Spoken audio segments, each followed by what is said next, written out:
बहुत ही समय से बहुत ही ज्यादा डिमांड के बाद में हम लोग स्टार्ट कर रहे हैं आज हमारा 100 गोल्डन कॉन्सेप्ट का जो सुदर्शना का हम लोगों ने दिया था पीडीएफ, उसको हम लोग पूरा का पूरा ए टू जेड में आपको पढ़ाने वाला हूं। उसके ऊपर मैं न्यूमेरिकल्स भी करवाने वाला हूं और आपके लिए बहुत सारे होमवर्क के लिए भी न्यूमेरिकल दे रहा हूं।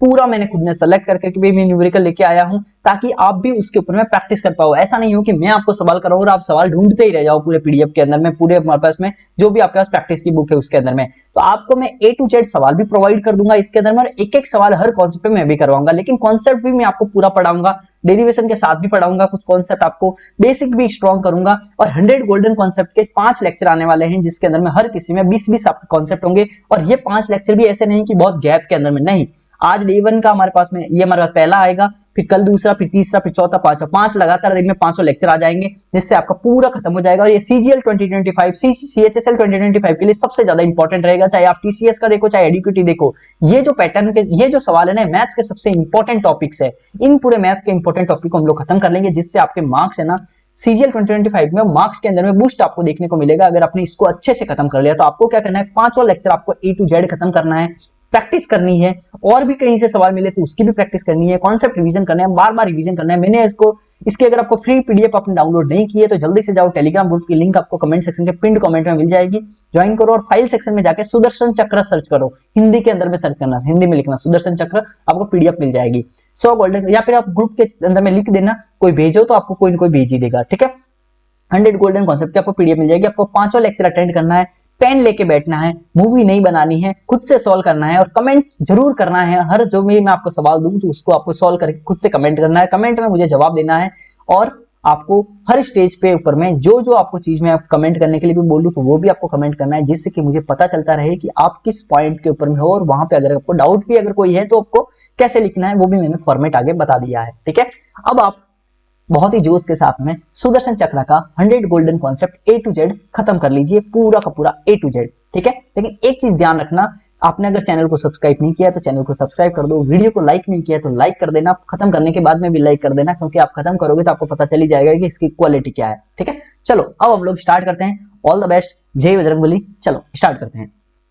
तो अब हम स्टार्ट कर रहे हैं हमारा सुदर्शन चक्र का ये सीरीज। इस लेक्चर के अंदर में हमारे पास में क्या रहेगा, 1 से लगाकर हमारे पास में 20 तक के जो हमारे पास में 20 तक के जो कॉन्सेप्ट है, जिस 100 गोल्डन कॉन्सेप्ट में से हम लोग पूरे के पूरे 20 गोल्डन कॉन्सेप्ट को ए टू जेड हम लोग पूरा खत्म करेंगे। हम लोग अगर अपने ये 1 से 20 कर दिए तो उसके बाद में इनके ऊपर में आपको कुछ भी डाउट नहीं रहेगा और उसके बाद में आप इसके बेस पे आप सवाल बना पाएंगे, ठीक है।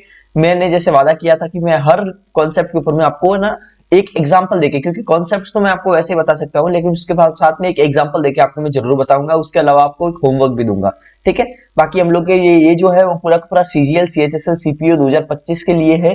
तो आपको क्या करना है कि इसको पूरा ए टू जेड देखना है जिससे कि आपको पूरा बहुत ज्यादा अच्छे से समझ में आए। और इस सीरीज के अंदर में क्या रहेंगे, हमारे पास में लगभग या तो 4 या फिर 5 लेक्चर रहने वाले हैं। 4 या 5 लेक्चर में से हर लेक्चर के अंदर में 20 से 25 कॉन्सेप्ट हम लोग करने वाले हैं, जिससे कि आपका बहुत जल्दी खत्म हो जाए। और ये मैं क्या करूंगा, आने वाले 5 दिनों के अंदर में ये खत्म कर दूंगा, आने वाले 5 दिनों के अंदर में। तो आपको ये पूरा अच्छे से देखना है। और जिसने भी ये सुदर्शना की फ्री पीडीएफ डाउनलोड नहीं की है वो हमारा डिस्क्रिप्शन के अंदर में, ग्रुप के डिस्क्रिप्शन के हमारा कमेंट सेक्शन के अंदर में पिंड के में भी आपको पिंड कमेंट में भी आपको लिंक मिल जाएगा। उसके अलावा क्या है, डिस्क्रिप्शन में भी आपको लिंक मिल जाएगा टेलीग्राम ग्रुप को ज्वाइन करने का। जल्दी से जाओ टेलीग्राम ग्रुप को ज्वाइन करो और फाइल सेक्शन में जाके सुदर्शन चक्र है ना सर्च करो, आपको वहां पे है ना 100 गोल्डन कॉन्सेप्ट की आपको मिल जाएगी। इस 100 गोल्डन कॉन्सेप्ट के अंदर में पूरे मैथ्स रिवीजन हो जाएगा आपका, जो सबसे इंपॉर्टेंट कॉन्सेप्ट है वो सारे, ठीक है। चलो अब हम लोग स्टार्ट करते हैं। और जैसे कि आपको पता है कि मेरे प्री के अंदर में 50 आउट ऑफ 50 और मेंस के अंदर में 90 आउट ऑफ 90 आपको लाने का टारगेट मैंने ऑलरेडी शुरू से जब मैंने स्टार्ट किया था तब से मैंने आपको दिया हुआ है। तो आपको क्या करना है कि जैसे मैंने मेरे मेंस के अंदर में 90 आउट ऑफ 90 मैथ्स में रहे हैं, तो जितना मैं बताऊं अगर उतना आप कर लेते हैं तो आपके लिए मोर देन सफिशिएंट रहने वाला है, ठीक है। चलो अब हम लोग एक अच्छे से कोट के साथ में हम लोग स्टार्ट करते हैं अपने सुदर्शना के कॉन्सेप्ट को। तो 100 गोल्डन कॉन्सेप्ट का जादू, सुदर्शन चक्र की धार, हर सवाल पर बारी पड़ेंगे ये गोल्डन तीर के हथियार, नंबरों की दुनिया में छा जाओगे तुम बस अगर इस पीडीएफ को बना लोगे अपना हथियार। तो आपको क्या करना है, इस 100 गोल्डन कॉन्सेप्ट की जो सुदर्शना की पीडीएफ है इसको अपना हथियार बना लेना है और बस आपको वार करना है, ठीक है। इसके ऊपर में बहुत ही अच्छे से अगर आप मेहनत कर लिए ना तो आपके मार्क्स ना बहुत ही अच्छे आएंगे, ये गारंटी है। आपको पूरा का पूरा रिवीजन हो जाएगा, जो सबसे इंपॉर्टेंट कॉन्सेप्ट है वो सबका। और एक आपके मन में डाउट आ सकता है कि सर एडुकेटी तो नया पैटर्न है तो क्या ये कॉन्सेप्ट आपके लिए अच्छे रहेंगे कि नहीं रहेंगे। रहेंगे, बहुत फायदेमंद रहेंगे, क्योंकि ये सब जो है ना इस कॉन्सेप्ट के अंदर में, ये वो कॉन्सेप्ट है जो मैथ्स के अंदर में ही सबसे ज्यादा इंपॉर्टेंट है। ठीक है, चाहे टीसीएस लो चाहे कोई भी लो, तो हमारे पास में ये बहुत ज्यादा फायदेमंद है। और आज जैसे आपने ये एसएससी फीस के जो री एग्जाम हुआ उसमें भी आपने देखा होगा, तो वो क्या होगा कि पहले जैसा थोड़ा पेपर था, ऐसा नहीं कि नए नए टॉपिक्स बहुत ज्यादा थे, तो अभी हो सकता है कि आपके पहले के टाइप से ही पेपर आने वाला है, तो आपको क्या करना पड़ेगा कि आपके लिए ये सारे कॉन्सेप्ट बहुत ज्यादा फायदेमंद रहेगा। तो चलो अब हम लोग स्टार्ट करते हैं सुदर्शन चक्र। चलो भगवान जय बजरंग बली का नाम ले लो, जय बजरंग बली, एंड चलो स्टार्ट करते हैं। सबसे पहले जो हमारे पास में कॉन्सेप्ट वन था वो था कैलकुलेशन के ऊपर में, लेकिन कैलकुलेशन के ऊपर में जो है सारा का सारा इस जगह पे बता पाना बहुत ही मुश्किल है। ठीक है, तो ये चीजें हम लोग क्या करेंगे, डिजिटल सम के ऊपर में मैंने ऑलरेडी लेक्चर बना दिया है, तो आप क्या जाओ कि डिजिटल सम के ऊपर में जाओ और लेक्चर देख लो। ठीक है, वो आपके लिए ज्यादा सफिशियंट रहेगा। और यूनिट डिजिट के ऊपर में अलग से हम लोग को लेक्चर बनाएंगे, और ये स्क्वायर क्यूब टेबल्स, ये जो 25 तक है तो ये 25 तक, ये 15 तक, ये 25 तक, और सब माइनस करना स्क्रीन के ऊपर में, divisibility rule, short trick, approximation, prime number, ये सारे के सारे क्या कैलकुलेशन का पोर्शन है। तो इसका कैलकुलेशन का एक वन शॉट आएगा, उसके अंदर भी ये सारी चीजें कंप्लीट होगी, तो हम लोग 2 से लगाकर 20 तक पूरा अच्छे से खत्म करते हैं। ठीक है, चलो अब हम लोग स्टार्ट करते हैं दूसरा concept, concept number 2। Concept number 2 के अंदर में हम लोग देखने वाले हैं इंपॉर्टेंट पाइथागोरस ट्रिपलेट। अब पाइथागोरस ट्रिपलेट क्या होता है? पाइथागोरस ट्रिपलेट होता है कि कोई भी अगर आपके पास में राइट एंगल ट्राइंगल है, कोई भी अगर आपके पास में राइट एंगल ट्राइंगल है, तो उसके ऊपर में ये क्या रहता है, ये हाइपोटेनस रहता है। अगर यहाँ पे थीटा है तो इसके थीटा के सामने वाला परपेंडिकुलर रहता है, और ये बेस रहता है। एक चीज और ध्यान रख लेना, अगर आपका थीटा यहाँ पे है, परपेंडिकुलर इसके सामने वाला ये रहेगा और बेस ये रहेगा, ध्यान रख लेना, और ये हाइपोटेनस रहेगा। इतना ध्यान रखना, थीटा के सामने वाला परपेंडिकुलर होता है। ठीक है, इतना ध्यान रखना। उसके अलावा आपको जो भी आपके पास राइट एंगल ट्राइंगल है, उसके अंदर में एच स्क्वायर, जो हाइपोटेनस का स्क्वायर रहता है, वो परपेंडिकुलर का स्क्वायर प्लस बेस का स्क्वायर के बराबर रहता है। अगर आपका कोई भी 3 वैल्यूज, जो हाइपोटेनस, परपेंडिकुलर और बेस की 3 वैल्यूज जो इस इक्वेशन को सेटिस्फाई करती है, वो ट्रिपलेट कहलाती है। मतलब हमारे पास में चाहे P, B, H, ये जो है, जो इस इक्वेशन को सेटिस्फाई करती है, तो वो सब ट्रिपलेट होते हैं। जैसे कि 3 4 5, 3 4 5 क्या है, 3 4 5, ये जो है ये ट्रिपलेट है। क्यों? क्योंकि 3 का स्क्वायर प्लस 4 का स्क्वायर जो रहता है वो बराबर 5 के स्क्वायर के बराबर रहता है। 9 प्लस 16 बराबर 25, तो 25 बराबर 25, तो 25 बराबर 25 है, तो ये क्या है, सेटिस्फाई कर रही है। तो ये जो सारे डाटा है ना, ये सारे के सारे डाटा इस इक्वेशन को सेटिस्फाई करेंगे। मतलब इसका और इसका स्क्वायर जो रहेगा, उनका सम जो रहेगा वो इसके बराबर रहेगा। से इन दोनों के स्क्वायर का सम भी इसके बराबर है, इन दोनों के स्क्वायर का सम भी इसके बराबर है। लेकिन ट्रिपलेट के अंदर में एक प्रॉपर्टी रहती है जो बहुत ज्यादा इंपॉर्टेंट है, वो जो चीज है वो सुन लो। ट्रिपलेट के अंदर में क्या रहता है, अगर आपके पास में 3 4 और 5 अगर आपके पास में ट्रिपलेट है, और वो इस पाइथागोरस ट्रिपलेट इसको सेटिस्फाई कर रहे हैं, तो इसका मतलब इसको मैं किसी भी संख्या से मल्टीप्लाई कर दूं, चाहे इंटू 2 कर दूं, इंटू 3 कर दूं, इंटू अंडर रूट 3 कर दूं, इंटू अंडर रूट 2 कर दूं, डिवाइड बाई 2 कर दूं, डिवाइड बाई 7 कर दूं, डिवाइड बाई अंडर रूट 7 कर दूं, चाहे कुछ भी कर दूं, इनके साथ में, सारे के साथ में किसी भी संख्या से मल्टीप्लाई कर दो, मतलब कि मल्टीप्लाई विद के। अब के कुछ भी हो सकता है, इमेजिनरी नंबर नहीं होगा, बाकी रियल नंबर में कुछ भी हो सकता है। अगर आपके पास में के कुछ भी है और इसके साथ में मल्टीप्लाई किया जाता है, जो आने वाला नंबर होगा, जैसे 3k 4k और 5k, ठीक है, तो ये भी आपके पास ट्रिपलेट ही रहेगा। ध्यान रखना, ये भी ट्रिपलेट ही रहेगा। मतलब किसी भी ट्रिपलेट को किसी भी नंबर से मल्टीप्लाई करने के बाद भी जो बनने वाली संख्या होती है वो भी ट्रिपलेट होती है, ये चीज ध्यान रख लेना। अब हम लोग याद कर ले जल्दी जल्दी। 3 4 5 हमारे पास ट्रिपलेट है, इसको 2 से गुणा करोगे तो 6 8 और 10 बन जाएगा। 3 दूनी 6, 4 दूनी 8, 5 दूनी 10। इसको 3 से गुणा करोगे तो ये बन जाएगा, इसको 4 से गुणा करोगे तो ये बन जाएगा, इसको 5 से गुणा करोगे तो ये बन जाएगा। तो आपके पास में ये सारे के सारे ट्रिपलेट है जो इंपॉर्टेंट है, ध्यान रखना। तो ये सब आए किससे, वो इसी से आए हैं। तो जैसे मैंने प्रॉपर्टी बताई कि किसी भी संख्या को किसी भी ट्रिपलेट को किसी भी संख्या से मल्टीप्लाई करते हो तो आपके पास आने वाली संख्या पे ट्रिपलेट होती है। तो ये सारी के सारी ट्रिपलेट है। ठीक है, अब हमारे पास 5 12 13, 5 12 13 में क्या है, 25 12 12 144, ये दोनों मिलाओगे तो 169 169 बनेगा, तो इसका स्क्वायर बनेगा। तो ये 5 12 13 है, इसको भी 2 से मल्टीप्लाई करोगे तो 10 24 26 आ जाएगा। ये सारी चीजें आपको याद होनी चाहिए, ना कि निकालनी है।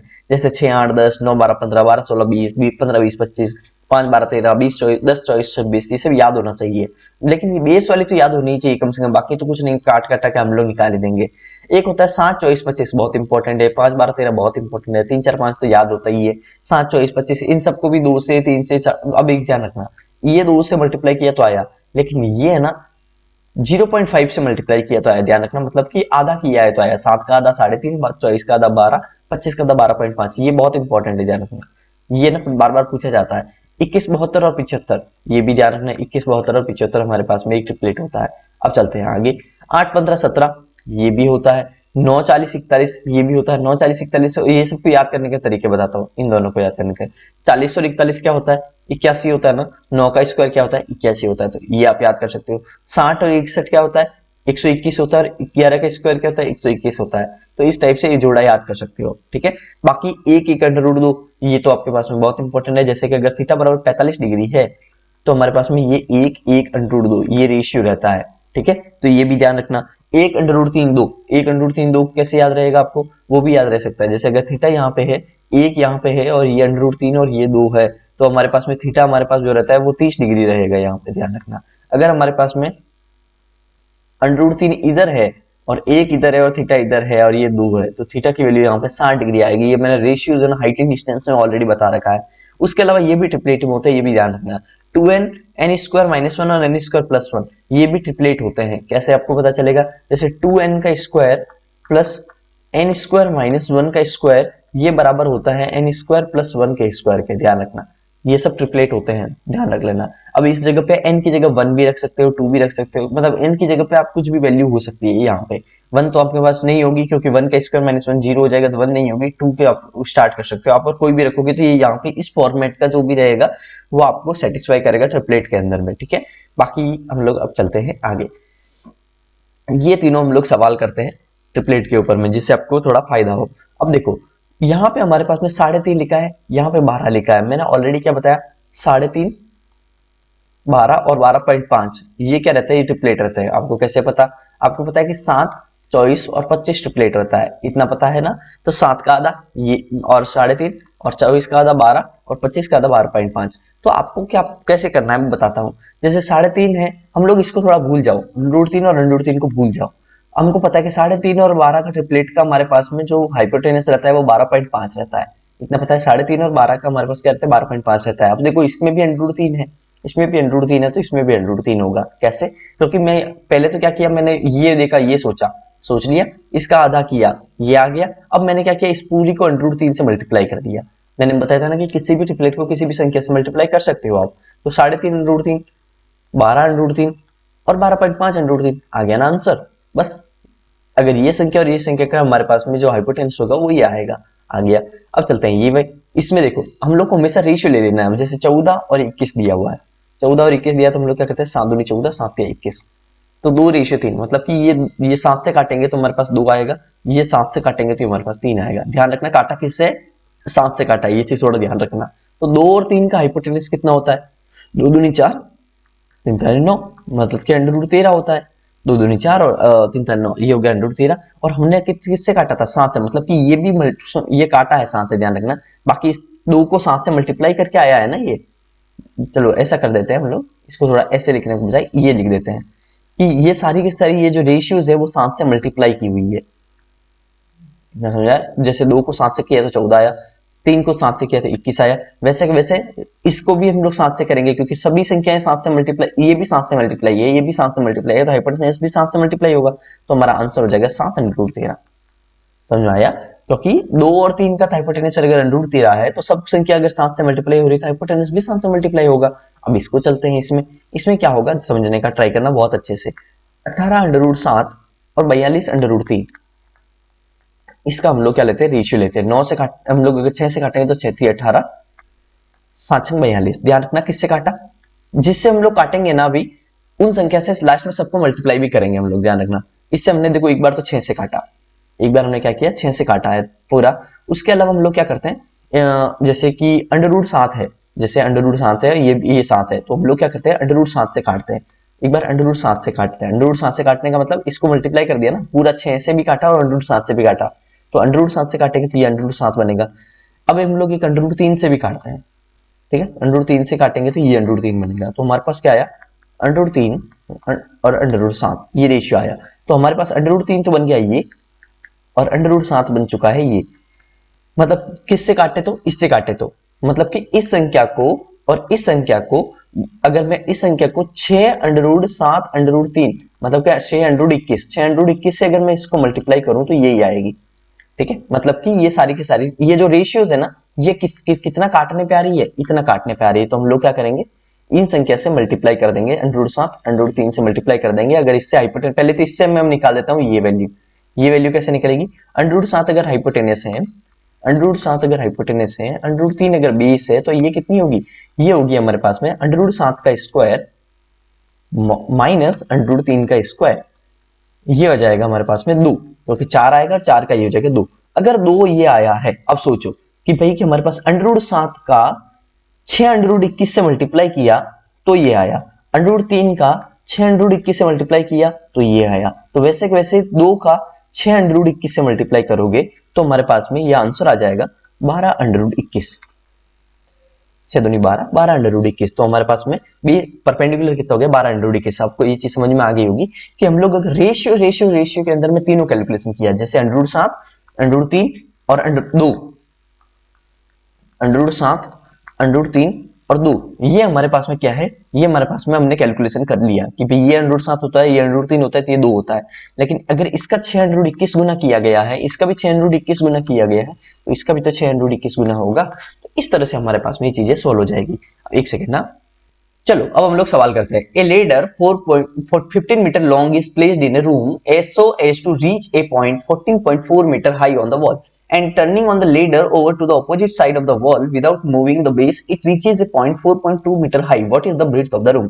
यहाँ पे सवाल क्या बोल रहा है कि एक 15 मीटर की हमारे पास में क्या है कि हमारे पास में एक लेडर है और ये बेस है, ये कमरे का चौड़ाई है, और यहाँ पे क्या हुआ है 14.4 मीटर ऊंची हमारे पास में दीवार के ऊपर में इस तरह से बैठी हुई है, ये लेडर लटकाई हुई है, और एक 4.2 मीटर का हमारे पास में 4.2 मीटर का हमारे पास में दीवार है, और इसी लेडर को हमने 15 मीटर का ओवरटर्न कर दिया, बोला ना ladder opposite to the over side, मतलब कि दूसरे साइड में लगा दिया है। ये दोनों 90 डिग्री होगा क्योंकि ये दीवारें तो जमीन से 90 डिग्री पे खड़ी होती है।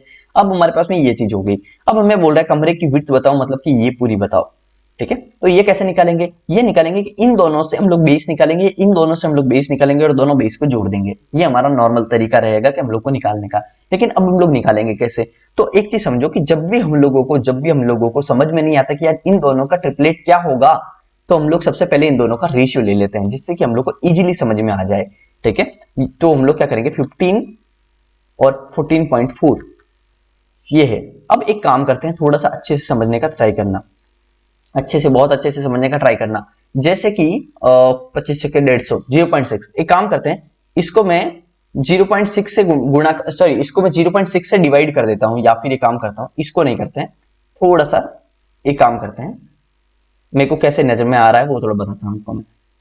जैसे कि एक काम करते हैं, ये 25 और एक 24 लिखते हैं, 25 और 24 लिखते हैं, इधर से इधर ना करके 25 को मैं 0.6 से मल्टीप्लाई करता हूं, 24 को मैं 0.6 से मल्टीप्लाई करता हूं, क्योंकि 25 छक्के कितना होता है 150, और 0.6 है तो ये हो गया 15। 24 को 0.6 से मल्टीप्लाई करोगे तो ये हमारे पास आएगा 14.4, ठीक है, क्योंकि 24 छक्के क्या होता है 144 होता है, 24 छक्के 144 होता है, पॉइंट लगा हुआ तो 14.4 आ गया। मतलब 25 को 0.6 से मल्टीप्लाई करोगे तो 15 आता है, 24 को 0.6 से मल्टीप्लाई करोगे तो हमारे पास में 14.4 आता है। तो इसका मतलब हमारे पास 25 और 24 ये तो ट्रिपलेट के पार्ट है ना, किसके साथ में 7 24 25, 7 24 25 ट्रिपलेट होता है, ठीक है। तो इसको मैं पूरे के पूरे को 0.6 से मल्टीप्लाई करूंगा तो हमारे पास में क्या आएगा 7 छंग 42 4.2, 24 छक्के 144 मतलब 14.4, और 25 छक्के 150 मतलब 15।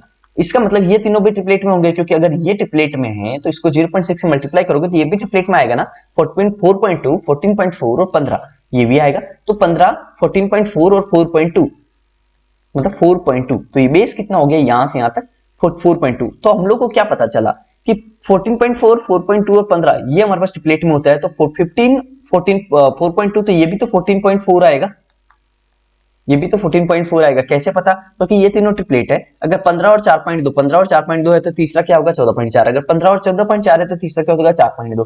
तो बस उल्टा ही तो है, दोनों आपस में दिया हुआ है, अगर नहीं में निकालते और थोड़ा आइडिया हो ना सवाल कैसे पूछे जाता है नॉर्मली, तो ये दोनों ही हमारे पास में आपस में ट्रिपलेट दिए हुए हैं। तीसरी संख्या ये वाली होगी और इधर में तीसरी संख्या ये वाली होगी, तो इन दोनों का बेस जोड़ दो, 14 और 4 18.6, ठीक है 18.6 मीटर।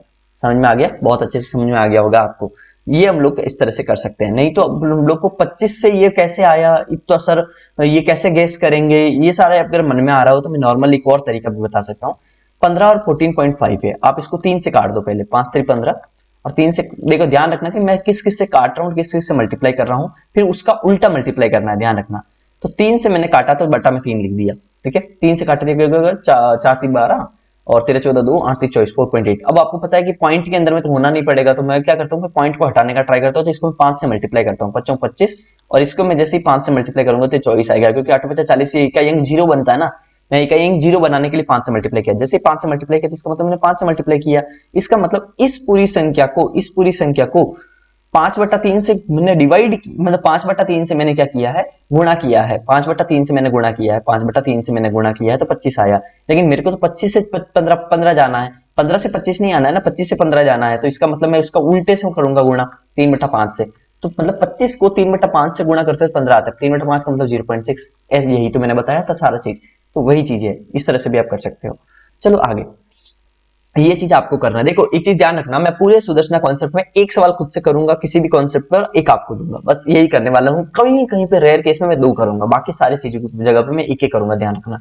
तो आपके लिए ये होमवर्क है, आपको क्या लिखना है, किस फॉर्मेट में लिखना है, ध्यान रखना। ऐसे लिखना, कॉन्सेप्ट 1 2 नंबर और उसके बाद में आंसर, ठीक है, ये आंसर लिखना। उसके बाद में जैसे कॉन्सेप्ट 2 फिर 2 नंबर फिर ये लिखना। इस तरह से आपको ना कमेंट सेक्शन में रिप्लाई देना, और रिप्लाई देना ही है, ध्यान रखना, नहीं तो फिर कोई सेंस नहीं है आपको वीडियो देखने का। चलो कॉन्सेप्ट 3 के अंदर में क्या होता है कि एक चीज ध्यान रख लो, कब जब भी किसी हमारे पास में कोई ट्राइंगल है, जब भी हमारे पास में कोई ट्राइंगल है, ध्यान रखना बहुत अच्छे से, जब भी हमारे पास में कोई ट्राइंगल है और अगर हम लोग इस ट्राइंगल के जो 2 बेसिस है, इसका अंदर में मैं इसको थोड़ा सा आगे बढ़ा दिया, इसका इंटरनल एंगल बाइसेक्टर, इसका मतलब ये और ये एंगल बराबर है, ध्यान रखना। इंटरनल एंगल बाइसेक्टर मतलब कि आंतरिक कोण समद्विभाजक, ठीक है।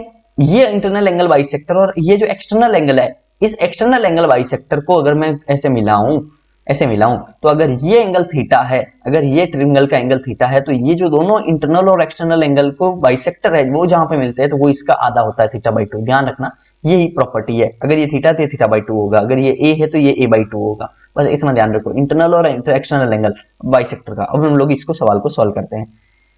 ये बोल रहा है कि यहाँ पे ये वाला जो एंगल है ना वो पूरा 105 डिग्री है, और ये जो इतना सा एंगल है ना वो 130 डिग्री है। अब ये सोचो, अब ये कौन इंटरनल एंगल बाइसेक्टर है कि भाई ACB के आंतरिक कोण समद्विभाजक, ACB के आंतरिक कोण समद्विभाजक। ध्यान रखना कि ये आंतरिक कोण समद्विभाजक है और ये इसका एक्सटर्नल एंगल बाइसेक्टर है। तो बाइसेक्टर्स तो यहाँ मिल रहे हैं और नॉर्मल ट्राइंगल ये है, तो नॉर्मल ट्राइंगल में अगर ये थीटा है तो ये θ/2 होगा। सुन रहे, नॉर्मल ट्राइंगल के अंदर में अगर ये थीटा है, नॉर्मल ट्राइंगल के अंदर में अगर ये थीटा है तो ये हमारा θ/2 होगा, ध्यान रख लेना। अगर ये थीटा है तो ये हमारा θ/2 होगा। तो एक चीज ध्यान रखो कि एक सेकेंड, तो अगर ये थीटा है तो ये हमारे पास में θ/2 होगा। पिछले वाली स्लाइड के आप कंफ्यूज मत हो जाएगा कि पिछले वाली स्लाइड में तो इधर थीटा था, देखो इधर और इधर नहीं, डायग्राम किधर भी घूम सकता है। बस ध्यान रखो कि जब भी एंगल बाइसेक्टर्स है ना उनके बीच θ/2 होता है, बाकी वाला थीटा होता है। वैसे यहाँ पे एंगल बाइसेक्टर ये है ना, इनका बीच में ये θ/2 होगा, ये थीटा होगा। इतना समझ में आ गया। तो अब सोचो कि हम लोग को निकालना क्या है, BDC निकालना है, BDC ये एंगल निकालना है। इस एंगल को निकालने के लिए मुझे पहले ये निकालना पड़ेगा, और इसको निकालने का भी तरीका है, इसको कैसे निकालेंगे वो समझने का ट्राई करना। अब सोचो कि ये अगर 130 है तो ये हमारे पास टोटल कितना होगा, ये 50 आएगा, क्योंकि 180 में से माइनस करोगे तो ये 50 आ जाएगा। अगर ये 50 है और ये थीटा है, किसी भी ट्राइंगल के अंदर में अगर ये थीटा है, ये 50 है और ये बाहर वाला 105 है, तो आपको पता है कि जो एक्सटर्नल एंगल होता है वो एक्सटर्नल एंगल होता है 2 ऑपोजिट इंटरनल एंगल का सम, मतलब इन दोनों का सम 105 के बराबर होगा, यही तो होता है। तो थीटा और थीटा प्लस 50 बराबर 105 होता है। तो हमारे पास में थीटा बराबर हमारे पास में हो गया 55, थीटा बराबर हो गया 55। अगर ये 55 हो गया तो हमारे पास θ/2 हमारे पास में हो गया कितना, 27.5, ठीक है। तो 27 मतलब आधा हो गया ना इसका, 55 का आधा 27.5। समझ में आ गया बहुत अच्छे से। ये आपको खुद करना है। देखो कुछ सवाल आपके टफ रहेंगे जो भी आपको खुद करने होंगे, ध्यान रख लेना। ये सवाल है ना, मैं पहले वैसे एक सुदर्शना का पार्ट 1 में जो पहले लेके आया था ना उसके अंदर में इस टाइप का सवाल करवाया था, और मैंने ज्योमेट्री के अंदर में भी ये सवाल करवाया था। तो जिस किसी से भी ना बने ना तो वो ये देख लेना, ठीक है, ध्यान रख लेना, ये आपको ना उसमें से देख लेना। चलो अब हम लोग आगे बढ़ते हैं। इसका जवाब देना है, ध्यान रखना, होमवर्क। फिर लिखना है कॉन्सेप्ट नंबर 3, उसके बाद में लिखना है क्वेश्चन नंबर 2 और फिर इसका आंसर लिखना है, ठीक है। नहीं तो फिर आप ये भी लिख सकते हो 3 का क्वेश्चन नंबर 2, फिर आप ये लिख सकते हो, ये पहले कॉन्सेप्ट लिखना फिर क्वेश्चन नंबर लिखना, या फिर ये भी लिख सकते हो C3 2, ये थोड़ा इजी रहेगा आपके लिए। C3 2 और फिर लिखना आंसर, ठीक है, ये लिखना। चलो आगे, कॉन्सेप्ट नंबर 4। कॉन्सेप्ट नंबर 4 के अंदर में क्या होता है कि अगर आपके पास में कोई भी ट्राइंगल है, अगर आपके पास में कोई भी ट्राइंगल है तो आपको यहां से जो ऊपर वाला है ना, इससे देखो मैं जो कॉन्सेप्ट बता रहा हूं जल्दी जल्दी आप ये याद करते रहना। इससे अगर मैं सामने वाली साइड के ऊपर एक परपेंडिकुलर ड्रॉ करूं और एक और ड्रॉ करूं कि इसका पूरा जो एंगल है, ये पूरा एंगल, इस एंगल का मैं एंगल बाइसेक्टर ड्रॉ करूं, इस एंगल का इस एंगल बाइसेक्टर ड्रॉ करूं, तो ये एंगल बाइसेक्टर है, ध्यान रखना। ये तो एंगल बाइसेक्टर है और ये परपेंडिकुलर है, ये परपेंडिकुलर है, ये एंगल बाइसेक्टर है। अगर मान लो कि ये एंगल x डिग्री है, ये एंगल y डिग्री है, तो हमारे पास में जो ये परपेंडिकुलर और एंगल बाइसेक्टर के बीच वाला जो एंगल रहता है ना, वो रहता है x माइनस वाई बाई 2। मतलब कि ये एंगल और ये एंगल का अंतर का आधा, और वो भी पॉजिटिव, ध्यान रखना, पॉजिटिव मतलब मोड लगा दिया, मतलब पॉजिटिव, मतलब कि जो बड़ा है उसमें से घटाना है। तो हमारे पास में क्या है, हमारे पास अभी सवाल कि हमारे पास में अगर मैं ये सामने वाले ए वर्टेक्स से परपेंडिकुलर ड्रॉ करता हूं और एक में सामने वाले से हम लोग क्या करते हैं, angle bisector, internal angle bisector, इस पूरे एंगल का बाइसेक्टर खींचते हैं, तो बाइसेक्टर और परपेंडिकुलर के बीच वाला एंगल जो निकालना है वो हमारा x माइनस वाई बाई 2 होता है, ध्यान रख लेना। अब चलते हैं आगे कि ट्राइंगल एबीसी में, ये ट्राइंगल एबीसी है, ट्राइंगल ए बी सी में बी हमारा 65 डिग्री है, सी हमारा 35 डिग्री है, एडी भुजा बीसी पर लंब है, एडी भुजा बीसी पर लंब है मतलब परपेंडिकुलर है, तो बीसी को बिंदु डी पर मिलता है, एई बीएसी का आंतरिक कोण समद्विभाजक है, मतलब कि ये तो परपेंडिकुलर था और ये बीएसी का, ये हमारे पास में आंतरिक कोण समद्विभाजक है एई, तो ये एई है, तो डीएई बताओ, तो इस एंगल को बताओ, इस एंगल का क्या होगा, इन दोनों के डिफरेंस का आधा, 65 और 35 का डिफरेंस कितना हो गया, 30 हो गया, और 30 का आधा कितना हो गया, 15। बस कुछ नहीं, इतना सही करना था, 65 माइनस 35 डिवाइड बाई 2, और ध्यान रखना कि ये पॉजिटिव ही लेना है। अगर मान लो 35 माइनस 65 कभी कर लेते हो ना डिवाइड बाई 2, तो भी हम लोग को पॉजिटिव ही लेना है। तो पॉजिटिव कितना हो गया, पॉजिटिव हो गया हमारे पास में 15 डिग्री, ठीक है, हो गया, ये हो गया 30 हो गया, 30 और 30 60 पैंसठ, 30 का आधा 15। चलो आगे, कॉन्सेप्ट नंबर 5। कॉन्सेप्ट नंबर 5 आता है हमारे पास साइन रूल, ठीक है। साइन रूल, साइन रूल क्या कहता है वो थोड़ा समझने का ट्राई करना। अगर हमारे पास में कोई भी ट्राइंगल के अंदर में, अगर हमारे पास कोई भी ट्राइंगल के अंदर में दो हमारे पास में साइड दी हुई, जैसे कि मेरे पास में मान लो ये थीटा दिया हुआ है और इसके सामने वाली भुजा मान लो 12 मीटर दी हुई है, ये थीटा दिया हुआ है, मतलब मान लो कि ये 30 डिग्री दिया है, ठीक है। मान लो कि ये मेरे पास में 30 डिग्री दिया है और इसके सामने वाला मैंने 12 मीटर दिया है। अगर मान लो ये 60 डिग्री दिया हुआ है तो ये कितना होगा, इस तरह से पूछे कि भाई कि कोई एंगल दिया है और एंगल के सामने वाली साइड दी है, तो दूसरा एंगल दिया है तो उस दूसरे वाले के सामने साइड कितनी होगी, ऐसे टाइप का कोई पूछता है। मतलब कि यहाँ पे जरूरत क्या है कि भाई ये हमारे पास साइन रूल है, इतना सा मान लो, तो हमारे पास क्या हुआ कि ये साइड है और ये एंगल है और ये एंगल है, मतलब कि दो साइड और दो एंगल, ये चार चीजें हैं, उसमें से अगर कोई भी तीन दी हुई है तो हम लोग चौथा फाइंड कर सकते हैं। मतलब अगर दो साइड दिया हुआ है, एक एंगल दिया है तो दूसरा वाला एंगल निकाल सकते हैं, ये भी हो सकता है, इस टाइप का फॉर्मेट का सवाल भी हो सकता है, नहीं तो ये भी हो सकता है। ध्यान रखना कि ये 12 है, ये 6 है, अगर ये 30 डिग्री है तो बताओ ये कितना होगा, तो एंगल भी पूछ सकता है। तो कहने का मतलब दो एंगल होंगे और उनके सामने वाली दो साइड होगी, ध्यान रखना उनके सामने वाली, ना कि साथ वाली, बहुत फर्क है इन दोनों में।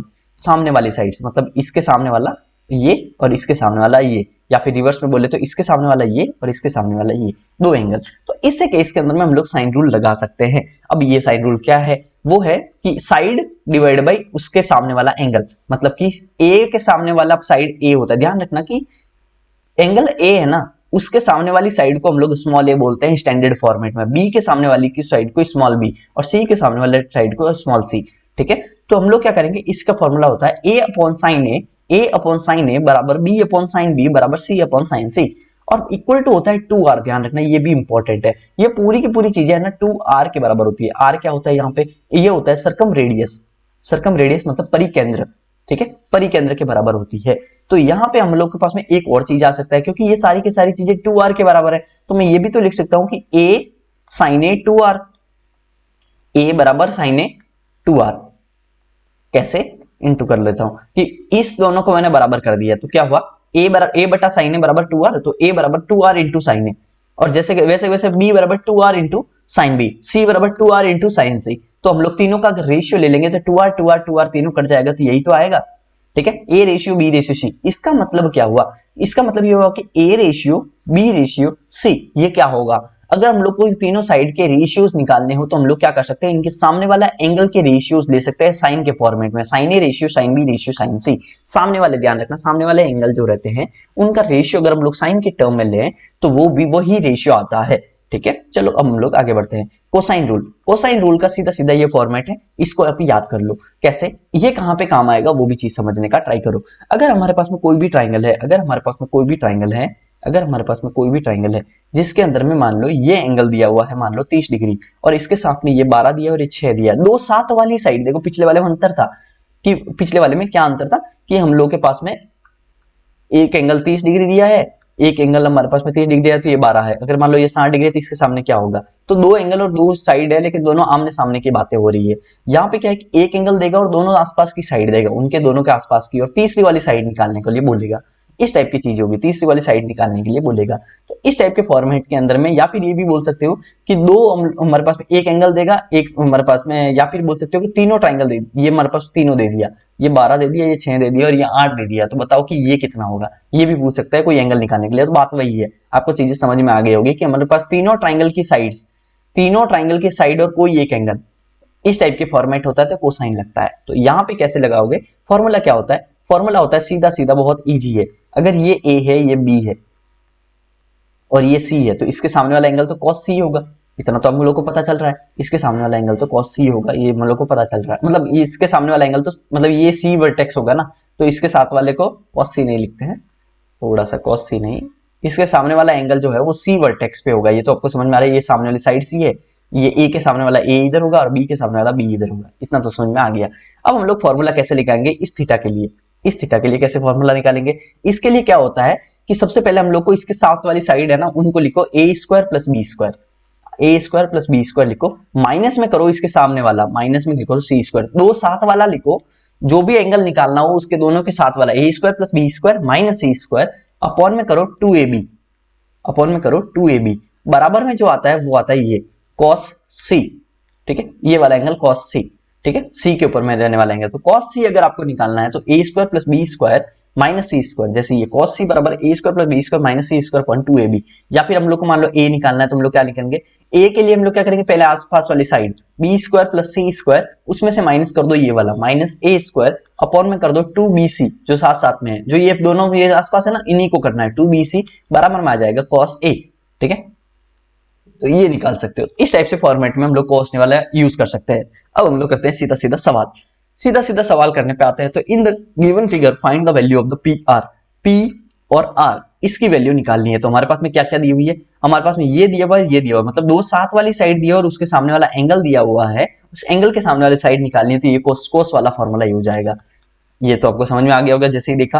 तो हमारे पास में ये अगर निकालना है हम लोगों को, हम लोग को अगर ये निकालना तो हम लोग क्या करते हैं, सबसे पहले इसका स्क्वायर प्लस इसका स्क्वायर, मतलब कि 2 का स्क्वायर प्लस 1 प्लस रूट 3 का square minus X square divide by 2 into, divide by 2 into 2ab होता है ना, जैसे a b और ये c मान लो, तो क्या होता है a square plus B square minus C square upon 2ab, तो इन दोनों को कर दो 2ab, मतलब 2 इंटू 1 प्लस रूट 3, यही हो गया रूट 2ab बराबर में होता है cos 60। cos 60 बराबर हमारे पास में कितना होता है 0 1/2, तो 1/2 हो गया, तो cos 60 बस हो गया x स्क्वायर। तो यहां से x स्क्वायर की वैल्यू तो निकालनी है, क्या ही करना है इसके अंदर में, 2 से 2 कैंसिल हो गया, ये करते तो 2 दूनी 4 प्लस ये हो जाएगा 1 plus 3 plus 2 under root 3 minus X square बराबर हो जाएगा 2 प्लस 2 अंडर रूट 3।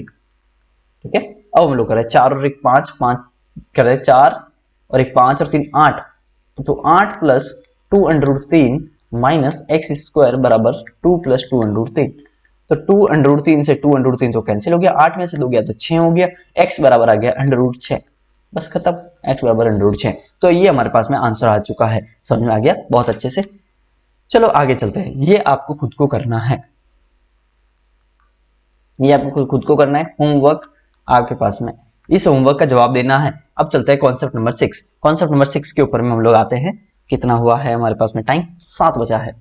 तो कॉन्सेप्ट नंबर 6 के ऊपर में हम लोग कैसे करेंगे कि हमारे पास ये समरूप जो ट्राइंगल होते हैं, जो सिमिलियर ट्राइंगल होता है, सिमिलियर ट्राइंगल की प्रॉपर्टी है। सिमिलियर ट्राइंगल की प्रॉपर्टी क्या रहती है समझो। दो ट्राइंगल सिमिलियर कब होते हैं? दो ट्राइंगल सिमिलियर तब होते हैं जब उनके साइड के रेशियोज बराबर होते हैं। वो एग्जैक्ट सेम वो जरूरी नहीं है। एग्जैक्ट सेम का मतलब कि उसके ऐसा नहीं है कि आप जैसे कि ऐसा नहीं है कि हमारे पास में एग्जैक्ट सेम मतलब उसके ऊपर में रखा और वो छुप गया, नहीं, वो तो कॉन्ग्रुएंट होते हैं। कॉन्ग्रुएंट ट्राइंगल वो ट्राइंगल होते हैं जो एक दूसरे को छुपा सकते हैं, एक दूसरे के ऊपर रख के। रोटेशन दोनों केस में अलाउ होता है, घुमा के भी छुपाओ चाहे कैसे भी छुपाओ, बस देखो अगर एंगल और साइड दोनों ही सेम होते हैं, एग्जैक्ट डाटा सेम होता है, तो वो कॉन्ग्रुएंट होते हैं। अगर हमारे पास में समरूप के लिए सिर्फ एंगल जरूरी होते हैं, समान होना, साइड्स की लेंथ समान हो जरूरी नहीं है। इसका मतलब अगर ये थीटा है, ये अल्फा है और ये बीटा है, तो यहाँ पे भी ये थीटा होगा, ये अल्फा होगा और ये बीटा होगा। एंगल्स बराबर होंगे, लेकिन ये जरूरी नहीं है कि ये ए है ना एक इस पी के बराबर में हो, ये जरूरी नहीं है। ठीक है, ए पी के बराबर में हो नहीं हो ये जरूरी नहीं है। हमारे पास रेशियोज बराबर होते हैं, ध्यान रखना। मतलब ए और पी का रेशियो बी और क्यू के रेशियो के बराबर होगा, आर और सी के रेशियो के बराबर, मतलब सी और आर के रेशियो के बराबर, मतलब ए बटा पी बराबर बी बटा क्यू बराबर सी बटा आर, ये होगा। और एक चीज ध्यान रख लेना, मैंने ऑलरेडी और बताया है कि हमारे पास में जो रेशियोज ऑफ पेरीमीटर रहता है, जैसे कि हमारे पास साइड्स के रेशियोज, सिमिलियर ट्राइंगल में साइड्स के रेशियोज बराबर होते हैं, पेरीमीटर के रेशियोज बराबर होते हैं हमारे पास में। जैसे कि साइड का रेशियो जो रहेगा वही रहेगा जो उसके पास उसके पेरीमीटर का रेशियो रहेगा। देखो साइड किस में होती है? मीटर में और ये भी मीटर में, और पेरीमीटर किस में होता है? वो भी मीटर में। मतलब कि दो सिमिलियर ट्राइंगल के अंदर में जो साइड का रेशियो रहता है वही पेरीमीटर का रेशियो भी रहता है, वही सेमी पेरीमीटर का रेशियो भी रहता है, वही मीडियन मतलब माध्यिकाओं का रेशियो जो रहता है वही हमारे पास साइड का रेशियो भी रहता है। मतलब ध्यान रखो, साइड मीटर में है ना, तो मीटर वाली सारी चीजें सेम रहती है। समझ में आ गया? तो हमारे पास क्या हुआ, जो साइड का रेशियो रहता है, जो साइड का रेशियो रहता है वही पेरीमीटर का भी रेशियो रहता है, वही सेमी पेरीमीटर का भी रेशियो रहता है, वही मीडियन का भी रेशियो रहता है, वही इन रेडियस का भी, वही सर्कम रेडियस का भी, हर चीज का, वही परपेंडिकुलर का भी, ध्यान रखना हर चीज का रेशियो सेम टू सेम रहता है। ये होता है सब सिमिलर ट्राइंगल। और एक थेल्स थ्योरम होती है, थेल्स थ्योरम को थोड़ा अच्छे से समझने का ट्राई करना। तो हमारे पास में अगर इस टाइप से है तो हमारे पास ये थीटा है, तो हमारे पास ये छोटे वाले ट्राइंगल में भी ये थीटा है और बड़े वाले ट्राइंगल में भी ये थीटा है। तो इसके अंदर में अगर ये डीई हमारे पास बीसी के पैरेलल है, ये दोनों लाइनें आपस में पैरेलल है और ये थीटा भी है, तो इसका मतलब ये अगर दोनों पैरेलल है तो ये एंगल और ये एंगल भी सेम होगा और ये एंगल और ये एंगल भी सेम होगा। इसका मतलब ये जो छोटा वाला ट्राइंगल और ये बड़ा वाला ट्राइंगल ये दोनों आपस में समरूप होंगे, सिमिलियर होंगे। इसका मतलब इन दोनों के अंदर में भी हम लोग कह सकते हैं कि अगर ए बी हमारे पास में ए है और हमारे पास में अगर ये छोटा नीचे वाला बी है, तो हम लोग ये भी तो कह सकते हैं कि ये ए जो है, ए का टोटल के साथ रेशियो, टोटल क्या है? ए प्लस बी, टोटल के साथ रेशियो वो बराबर होगा, इधर मान लो ये सी है और ये मान लो कि डी है, तो ये सी का छोटे वाले ट्राइंगल का ये पूरे के साथ में रेशियो सी प्लस डी के, ये भी तो बराबर है, ये दोनों बराबर होगा। क्यों बराबर होगा? क्योंकि ये छोटे वाले ट्राइंगल का एक साइड बड़े वाले ट्राइंगल के एक साइड के साथ में और छोटे वाले ट्राइंगल का एक साइड बड़े वाले ट्राइंगल के पूरे के साथ में, तो हम लोग का ये रेशियो बराबर होगा। लेकिन अगर आपने रेशियो और प्रोपोर्शन पढ़ा है तो आपको ये भी पता होगा कि हम लोग किसी भी रेशियो और प्रोपोर्शन को ऐसे भी लिख सकते हैं, जैसे ए अपॉन ए प्लस बी है ना, तो इसको हम लोग ए प्लस बी मतलब ये दोनों जोड़ा हुआ, तो इसको मैं बी भी लिख सकता हूँ, बराबर सी अपॉन डी भी लिख सकता हूँ। जैसा लेफ्ट में कर रहा हूँ वैसा राइट में भी कर सकता हूँ। तो हम लोग ये भी कर सकते हैं कि किसी भी थेल्स थ्योरम में ए अपॉन बी बराबर सी अपॉन डी भी होता है और ए अपॉन ए प्लस बी बराबर सी अपॉन सी प्लस डी भी होता है। हम लोग ये भी लिख सकते हैं बी अपॉन ए प्लस बी, हम लोग कैसे भी लिख सकते हैं उल्टा सीधा। रेशियो प्रोपोर्शन को आप अच्छे से पढ़ोगे तो आपको समझ आएगा कि रेशियोज को आप किसी भी तरह से मॉडिफाई कर सकते हो। बाकी अगर हम लोग को बोले कि इसका और इसके एरिया का रेशियो क्या होगा, इसके और इसके एरिया का रेशियो, तो हम लोग क्या करेंगे कि हम लोग पहले क्या करेंगे, पहले हम लोग साइड्स का रेशियो लेंगे। और एरिया का रेशियो क्या होता है? एरिया का रेशियो क्या होता है? जैसे एरिया 1 अपॉन एरिया 2, एरिया का रेशियो क्या होता है? एरिया किस यूनिट में रहता है? एरिया मीटर स्क्वायर में आता है।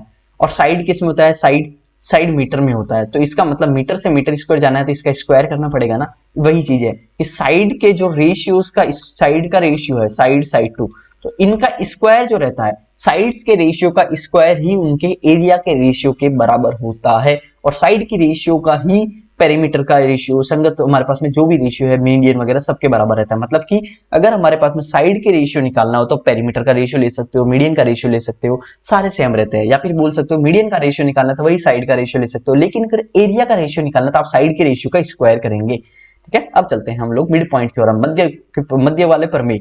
इसके अंदर में क्या हुआ, मध्य बिंदु प्रमेय में क्या हुआ सीधा सीधा बात है कि हम लोग अगर मान लो कि ये दोनों मिडिल पॉइंट है, अगर ये दोनों मिडिल पॉइंट और मिडिल पॉइंट को एक लाइन मिलाई है और ये दोनों आपस में पैरेलल है, ये और ये पैरेलल है, तो आपको पता है कि ये थीटा एंगल इस छोटे वाले ट्रायंगल में भी और बड़े वाले ट्रायंगल में भी कॉमन एंगल है।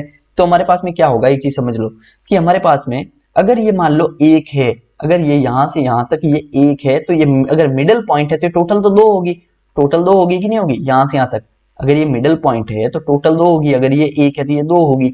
वैसे के वैसे हमारे पास में अब हम लोग के पास में अगर मान लो इसके साइड्स का रेशियो निकालना हो या फिर बेस का रेशियो, इस बेस को निकालना हो, इस बेस का रेशियो निकालना हो, तो आप सोचो कि हमारे पास में अगर ये 1:2 के अंदर में ये साइड है इधर वाली, तो ये भी तो 1:2 में ही होगी, तो ये अगर 1 है तो ये भी तो 2 ही होगी।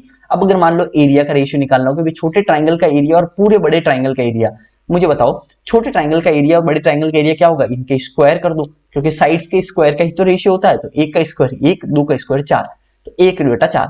तो 1/4 मतलब क्या हुआ कि अगर ये एक एरिया है, मतलब इसका एरिया अगर 1 है, अगर इसका एरिया ऊपर वाले का 1 है छोटे ट्राइंगल का, तो बड़ा ट्राइंगल का एरिया 4 होगा। बड़े ट्राइंगल का एरिया मतलब पूरा A to Z, इस पूरे का एरिया हमारे पास में 4 होगा। लेकिन अगर मान लो मैं नीचे वाले का एरिया पूछे तो क्या होगा, सोचो कि इसका बड़े ऊपर वाले का एरिया 1 है, टोटल का एरिया 4 है, तो नीचे वाले को तो 3 होगा ना। इस तरह से हम लोग 4 में से 1 माइनस करेंगे तो 3 आ जाएगा यहाँ पे। चलो अब हम लोग आगे चलते हैं, ये सवाल करते हैं, सीधा सीधा समझ में आ जाएगा। यदि ट्राइंगल एबीसी में DEF के समरूप है, मतलब कि एक ट्राइंगल है जिसमें ए है, ये बी है, ये सी है, ये DEF के समरूप है, डी के, ई के और एफ के समरूप है, सिमिलर है। एबीसी का एरिया 100 है और DEF का एरिया 49 है।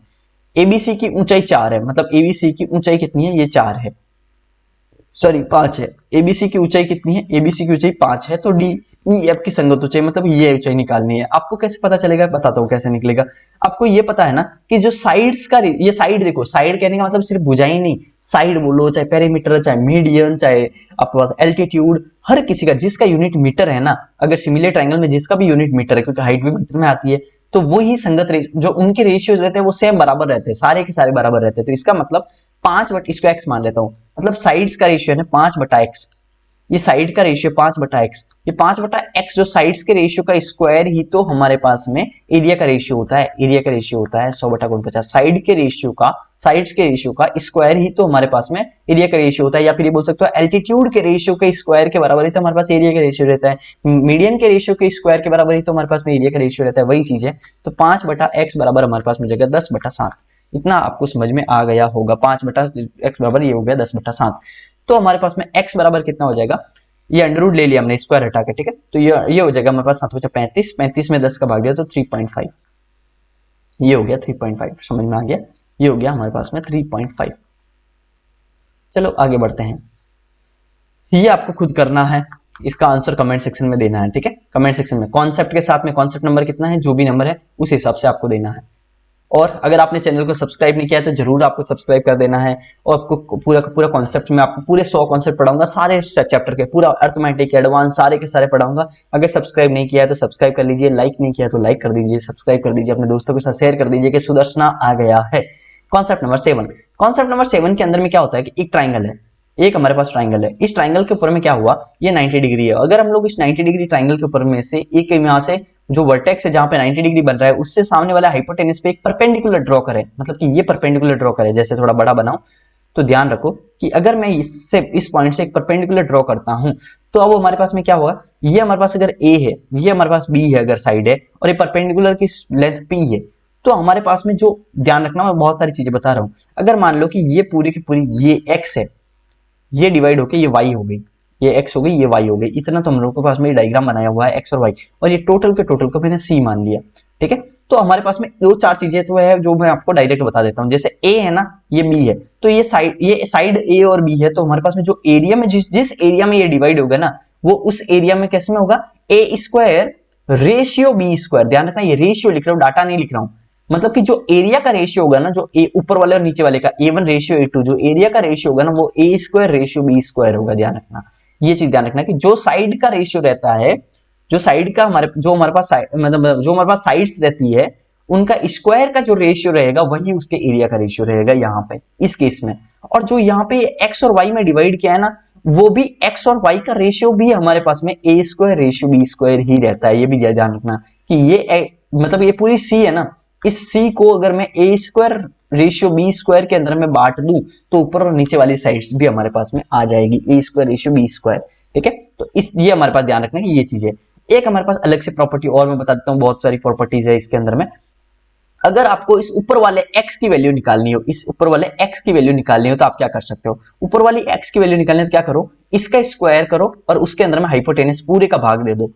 अगर ये निकालनी हो तो वो, अगर ये x निकालना हो तो ये करो, y निकालना हो तो आप क्या करो कि ये जो है इसका स्क्वायर करो, मतलब उसके संगत वाला, उसका स्क्वायर करो और हाइपोटेनस का भाग दे दो। x निकालना तो इसका स्क्वायर करो और हाइपोटेनस का भाग दो, ये निकालना तो इसका स्क्वायर करो और इसका हाइपोटेनस का भाग दो। ये फॉर्मूला होता है। एक और बताता हूं, परपेंडिकुलर अगर आपको निकालना है तो आप क्या करो, a और b, ये जो परपेंडिकुलर और बेस ये जो है ना, ये दोनों a इंटू बी करो और उसमें हाइपोटेनस का भाग दे दो। ये होता है फॉर्मूला। ये तीनों मैंने देखो ये भी बता दिया, ये भी बता दिया। और एक चीज और बता देता हूं कि अगर आपको परपेंडिकुलर निकालना है तो एक और तरीका है, परपेंडिकुलर निकालना है तो एक और तरीका है, परपेंडिकुलर निकालना है तो एक और तरीका है।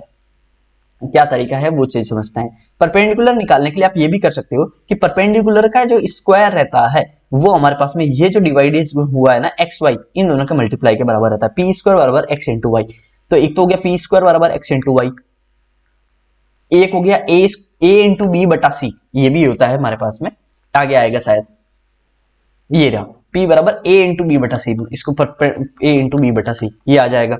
अब हम लोग ये भी निकाल सकते हैं, जैसे हमारे पास मान लो कि C नहीं है हमारे पास में, हमारे पास C नहीं है, सिर्फ A और B है। वैसे तो हम लोग C निकाल ही सकते हैं, जैसे A और B दिया हुआ तो हम लोग पाइथागोरस लगा के C निकाल ही देंगे और ये फॉर्मूला यूज कर देंगे। लेकिन मान लो हम लोग को C नहीं निकालना है, नहीं निकालना है, हम लोग को डायरेक्ट निकालना है, तो हम लोग ये भी कर सकते हैं कि परपेंडिकुलर जो रहता है ना 1/p स्क्वायर बराबर रहता है 1/a square plus 1/b square. ये कहां से आया, ये भी है ना इसी से आया, ध्यान रखना यही से आया है। यहीं से कैसे आया वो भी मैं बता सकता हूँ आपको कहां से आया है। देखो हम लोग अगर इसको थोड़ा सा मैं करूं तो पी ये लिख सकता हूँ ना 1/p स्क्वायर बराबर, इसको मैं एलसीएम लूंगा तो क्या होगा a square plus B square upon a square B square, ये आएगा। और a square plus B square को तो c स्क्वायर लिखेंगे क्योंकि यही तो है हमारे पास पाइथागोरस, तो c स्क्वायर लिख दिया। तो हमारे पास में अगर उल्टा करूंगा तो p स्क्वायर बराबर हो जाएगा a square B square upon c square, तो सबका अंडर रूट लूंगा तो p बराबर a b अपॉन c, यही तो है। तो इसी से ये आया, ध्यान रख लेना। ठीक है, चलो अब हम लोग आगे चलते हैं। ये मैंने और बताया था कि x और y का जो रेशियो रहता है वो a स्क्वायर, ये इन दोनों के साइड्स का रेशियोज जो रहते हैं उनके स्क्वायर के बराबर, और एरिया का जो रेशियो रहता है वो a स्क्वायर बी स्क्वायर रहता है, ये भी मैंने बताया था, a स्क्वायर बी स्क्वायर रहता है, ये भी मैं बता चुका हूँ। चलो अब हम लोग आगे बढ़ते हैं। आगे क्या है, ट्राइंगल एबीसी में c 90 डिग्री है, ट्राइंगल एबीसी में c 90 डिग्री है, c 90 डिग्री है, ये b मान लो, ये मान लो एबीसी में, तथा सी डी ए बी के डी पर लंबवत है। सी डी हमारे पास में ये डी पर लंबवत है। यदि AD upon B D, AD upon B D मतलब कि ये अपॉन ये, ध्यान रखना ये अपॉन ये बराबर अंडररूट के है, मतलब कि ये अंडररूट के बटा 1 मान लो इसको, तो ये अगर अंडररूट के है तो ये 1 है, ये बोल दिया। तो AC अपॉन BC कितना होगा, AC अपॉन BC मैंने क्या बताया था कि अगर ये x है और ये y है तो इनके स्क्वायर का रेशियो ये होता है, जैसे x अपॉन y होता है ना, x और y है तो इनका रेशियो लोगे इसका स्क्वायर करोगे ना तो ये आएगा, ये 1 अपॉन अंडररूट के। लेकिन हम लोग को AC अपॉन BC पूछा है, ध्यान रखना AC अपॉन BC पूछा है, मतलब कि y अपॉन x पूछा है, तो पहले मैं y अपॉन x का स्क्वायर बराबर ले लेता हूँ अंडररूट के, तो y अपॉन x बराबर क्या हो जाएगा अंडररूट के ऊपर में और अंडररूट, मतलब ये बोल रहा हूँ कि के अंडररूट और ये यहाँ पे छोटा सा 4, ये लिख सकते हैं ना, आपको इतना सा पता होगा। ये कैसे लिखते हैं ये भी थोड़ा बता देता हूँ। अंडररूट के को मैं लिख सकता हूँ के की पावर 1/2, ठीक है, और ये वापस से एक और अंडररूट आया तो इसके ऊपर और 1/2, तो ये पूरा का पूरा हो गया के की पावर 1/4, मतलब कि अंडररूट ये लगाते हैं ये और ये यहाँ पे छोटा सा 4 लिखते हैं, इसका मतलब के की पावर 1/4 होता है। ठीक है, चलो ये आ गया। आगे करते हैं, ये आपके लिए होमवर्क है, सीधा सीधा फॉर्मूला बेस है, फॉर्मूला बेस ये तो मैंने वैसे करवा ही दिया है, तो ये फॉर्मूला बेस है, ये कर लेना। और अगर आपने अल्फा टारगेट ग्रुप को ज्वाइन नहीं किया है, जो कि हमारा प्रीमियम टारगेट ग्रुप है, अगर आपको नहीं पता है तो अल्फा टारगेट ग्रुप को आप ज्वाइन कर लो। 2026 की अगर आप तैयारी कर रहे हो, 2026 की अगर आप प्री की, मेंस की, सबकी आपके पास CGL की, CHSL की, किसी भी एग्जाम की तैयारी कर रहे हो तो अल्फा टारगेट ग्रुप आपके लिए बेस्ट रहेगा। कमेंट सेक्शन के अंदर में पिन कमेंट में आपको व्हाट्सएप नंबर दिया हुआ है, जल्दी से उसके ऊपर मैसेज करो और अल्फा टारगेट ग्रुप आपको सिर्फ मैसेज करना है कि ma'am alpha target group join करना है, आपको वहां पे मैम कांटेक्ट करेंगे और वो आपको ज्वाइन करवा देंगे। ठीक है, अल्फा टारगेट ग्रुप को अगर आपने ज्वाइन करना है तो ये कर लो। उसके अंदर में क्या मिलने वाला है, मैथ्स के रिलेटेड आपको डेली टारगेट मिलेंगे और अदर सब्जेक्ट के भी डेली मिलेंगे, वीकली नहीं, पहले वीकली सोचे थे लेकिन अब हम लोग डेली ही देते हैं। डेली आपको टारगेट्स मिलेंगे कि आपको क्या करना है। उसके साथ में टारगेट्स में भी ऐसा नहीं है, आपको पूरे फ्री रिसोर्सेज जो रहेंगे उनकी लिंक भी मिलेगी। ठीक है, मतलब कि जैसे मैथ्स पढ़ना है तो मैथ्स का जो भी चैप्टर रहेगा तो उसकी लिंक भी मिलेगी कि आपको ये पढ़ना है, ये पढ़ना है, ये पढ़ना है। आपके पास पेड कोई भी कोर्स लेने की जरूरत नहीं है। अगर आपको लेना है तो आपकी अच्छी बात है, अगर आपने ले रखा है तो भी कोई इश्यू नहीं है। आपके वाला तो जो हमारे पास लिंक वगैरह रहेगी, जो आपका पेड कोर्स रहेगा वो भी इंटीग्रेट कर दिया जाएगा इसके साथ में। तो हम लोग पेड और फ्री दोनों का कॉम्बिनेशन से हम लोग पूरा खत्म कर देंगे। उसके अलावा अल्फा प्रैक्टिस शीट्स रहेगी, अल्फा मॉक्स रहेंगे, अल्फा डिमांड सीरीज रहेगी। ये सब क्या है, बहुत बहुत बहुत अच्छा आपको प्रीमियम आपके पास में प्रैक्टिस शीट रहेगी। फ्री प्रैक्टिस शीट तो हम देते ही है टेलीग्राम ग्रुप के ऊपर में, लेकिन एडवांस प्रैक्टिस शीट अगर आपको चाहिए तो अल्फा प्रैक्टिस शीट आपको मिलेगी। 8 से 10 बजे हम लोग रोजाना हम लोग ग्रुप के अंदर में टारगेट आपको रिपोर्ट भेजनी रहती है, गूगल मीट के वीडियो सेशंस, परफॉर्मेंस रिपोर्ट, ये सारी की सारी चीजें अब मेरे साथ चैट कर सकते हो, मेरे साथ ऑडियो कॉल पे बात कर सकते हो अगर बहुत ज्यादा अर्जेंट है तो। ये बहुत सारी चीजें हैं। बाकी हमारे पास में 3 हमारे पास ग्रुप ऑलरेडी भर चुके हैं, 13 भी भर चुका है। अब हमारे पास 14वां बैच चल रहा है, ठीक है, 11 12 13। इस सबके अंदर में ध्यान रखिएगा कि 100 स्टूडेंट के हम लोग बैच बनाते हैं, तो हमारे पास बहुत सारे स्टूडेंट 300 के आसपास अभी स्टूडेंट हो चुके हैं। अगर आपको और ज्वाइन करना है, अगर आपको ज्वाइन करना चाहते हो तो जल्दी से जाओ, फिर व्हाट्सएप करो और आपको यहाँ पे ऐड कर लिया जाएगा। इसकी फीस कितनी है ऑफर के अंदर, अभी इसके पास में फीस है कि 1 मंथ के लिए ज्वाइन करना है तो 149, लेकिन 1 मंथ तो क्या क्यों ही करोगे 2026 के लिए। और अगर 3 मंथ का करना है तो 300 रुपए मतलब 299, और 1 साल का करना है तो आपको 499। तो अगर आपको ज्वाइन करना है, अगर आपको चाहते हैं कि आप पर्सनल गाइडेंस, अगर आप डिस्ट्रैक्ट बहुत ज्यादा होते हैं, अगर आपकी पढ़ाई में वो कंसिस्टेंसी वो पावर नहीं है कि आपको कंपटीशन चाहिए, आपको हर स्टेप में गाइडेंस चाहिए, आपको कुछ नहीं पता है एसएससी के बारे में, कुछ भी दिक्कत है, रिपीटर्स हो, मार्क्स नहीं बढ़ रहे हैं, 120 से 140 में लटक रहे हो, अगर आप टाइम नहीं वेस्ट करना चाहते हैं तो ये आपके लिए बहुत ज्यादा अच्छा रहेगा, ठीक है। और आपके लिए सब सारे पेड मेंबर रहते हैं ग्रुप के अंदर में, तो सीरियसनेस भी रहती है। इस नंबर पे व्हाट्सएप कर सकते हो आप जल्दी से जल्दी, अल्फा टारगेट ग्रुप को आप ज्वाइन करना है तो।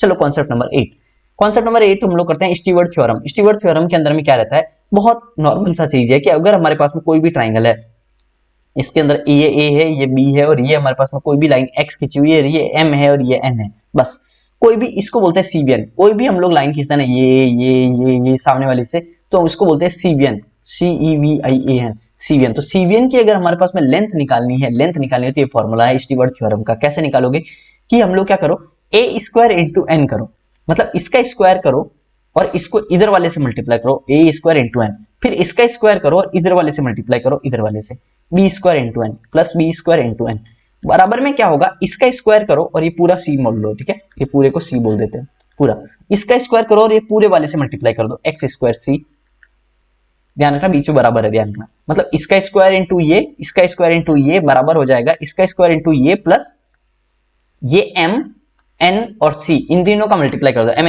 एमएनसी कंपनीज होती है ना, वैसे ही एमएनसी, ठीक है। तो ये हमारे पास फॉर्मूला होता है। लेकिन लेकिन लेकिन लेकिन एक स्पेशल केस इसके अंदर में और है कि अगर ये और ये हमारे पास बराबर हो, मतलब कि ये दोनों आइसोस्केलेस ट्रायंगल, मतलब ये पूरा आइसोस्केलेस ट्रायंगल हो, तो ये वाली अगर ए है तो ये भी तो ए हो जाएगी, ये मान लो सी तो है तो है ही, ये खींच लिया, ये एक्स है, ये वाई है, सॉरी ये एम है और ये एन है, तो ये कितना है, ये एम है, ये एन है, ये एक्स है। इस टाइप से अगर हमारे पास में है तो हम लोग क्या करेंगे, बी को भी ए से रिप्लेस कर दूं, बी को अगर मैं ए से रिप्लेस कर दूंगा तो हमारे पास में क्या आएगा, ए स्क्वायर कॉमन ले, मतलब ए स्क्वायर एन, तो ये दोनों बराबर बन जाएगा, तो 2 ए स्क्वायर एन बन जाएगा, ये एक्स स्क्वायर सी बन जाएगा, और यहाँ पे एम एन सी बन जाएगा, यहाँ पे एम एन सी बन जाएगा। और इसको आगे और आप सॉल्व करोगे तो आपको आगे और आगे और आप सॉल्व, जैसे एन एन एन भी काट सकते हैं, नहीं नहीं एन एन नहीं कटेगा, तो हम लोग क्या कर सकते हैं, ये चीज ध्यान रखो, तो यहां से हम लोग क्या कर सकते हैं, ये जो चीज लिखो ए स्क्वायर, ये चीज है, और इसके अंदर में अगर हम लोग आइसोस्केलेस के लिए सॉल्व करें तो ए बराबर बी रखो, और इसको अगर हम लोग डेरिवेशन पूरा करेंगे तो ये डेरिवेशन यहां तक आके रुकेगा, एक्स स्क्वायर बराबर आ जाएगा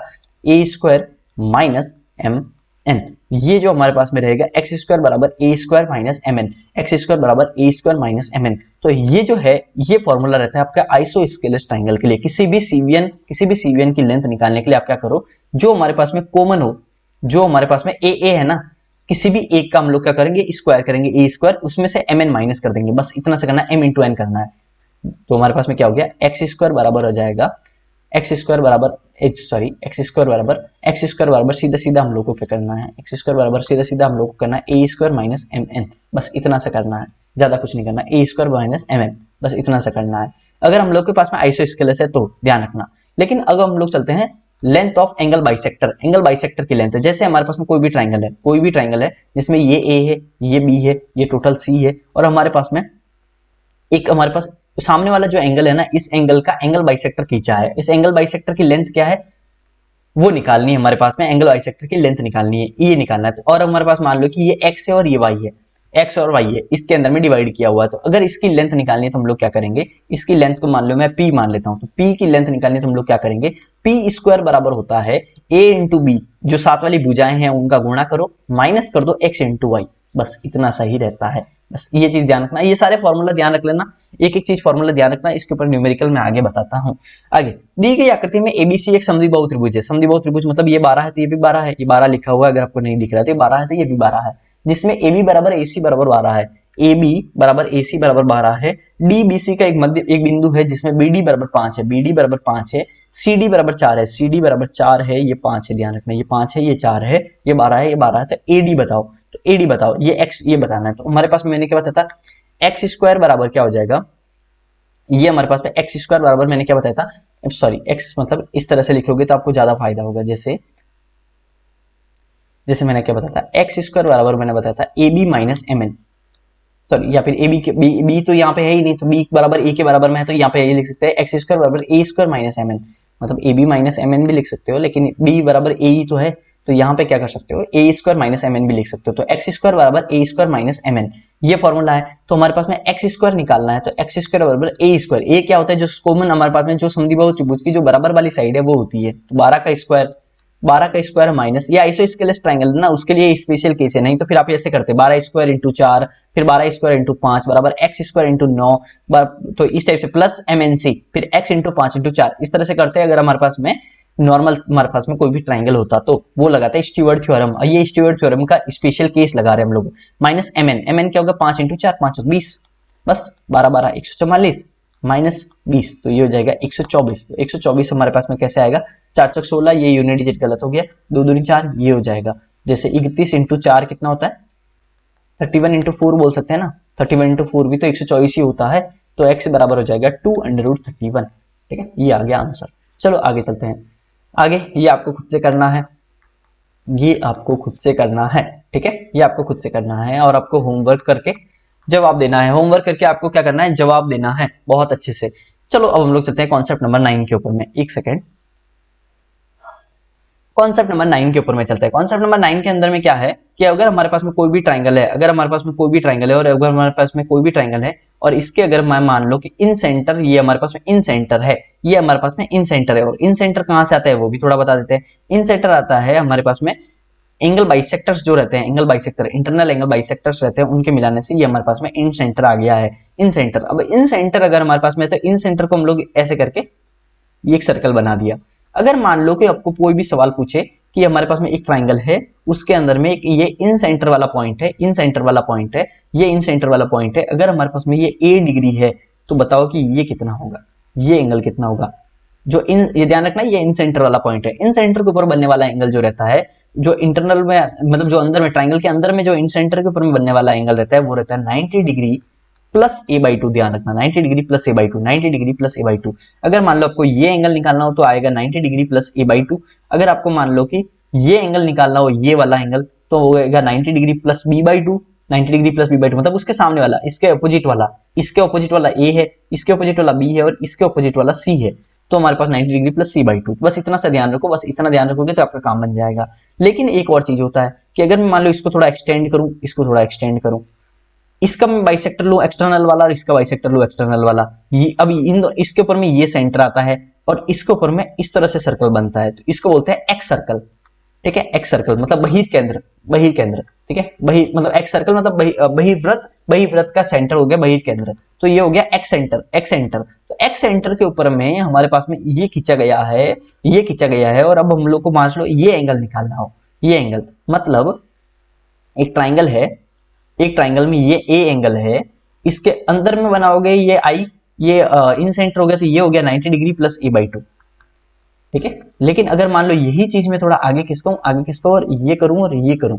ये एंगल निकालना हो तो ये एंगल होता है 90 डिग्री माइनस a/2, ठीक है, ये चीज ध्यान रखना। अब हम लोग चलते हैं आगे, आगे करेंगे तो हमारे पास में इन रेडियस, इन रेडियस हमारे पास में जो अंतः त्रिज्या है, अंतः त्रिज्या का फॉर्मूला होता है एरिया बराबर रणवीर सिंह, एरिया बराबर रणवीर सिंह, आप ये बोल सकते हो, नहीं तो फिर आप आर थोड़ा छोटा लिखो, एरिया बराबर आ जाएगा आर एस, ये आप कैसे भी याद कर सकते हो, ए बराबर आर एस, ए बराबर आर एस या फिर आर बराबर a/s, ये जो ये दिया हुआ ना डेल्टा, डेल्टा का मतलब एरिया ही होता है, ध्यान रख लेना।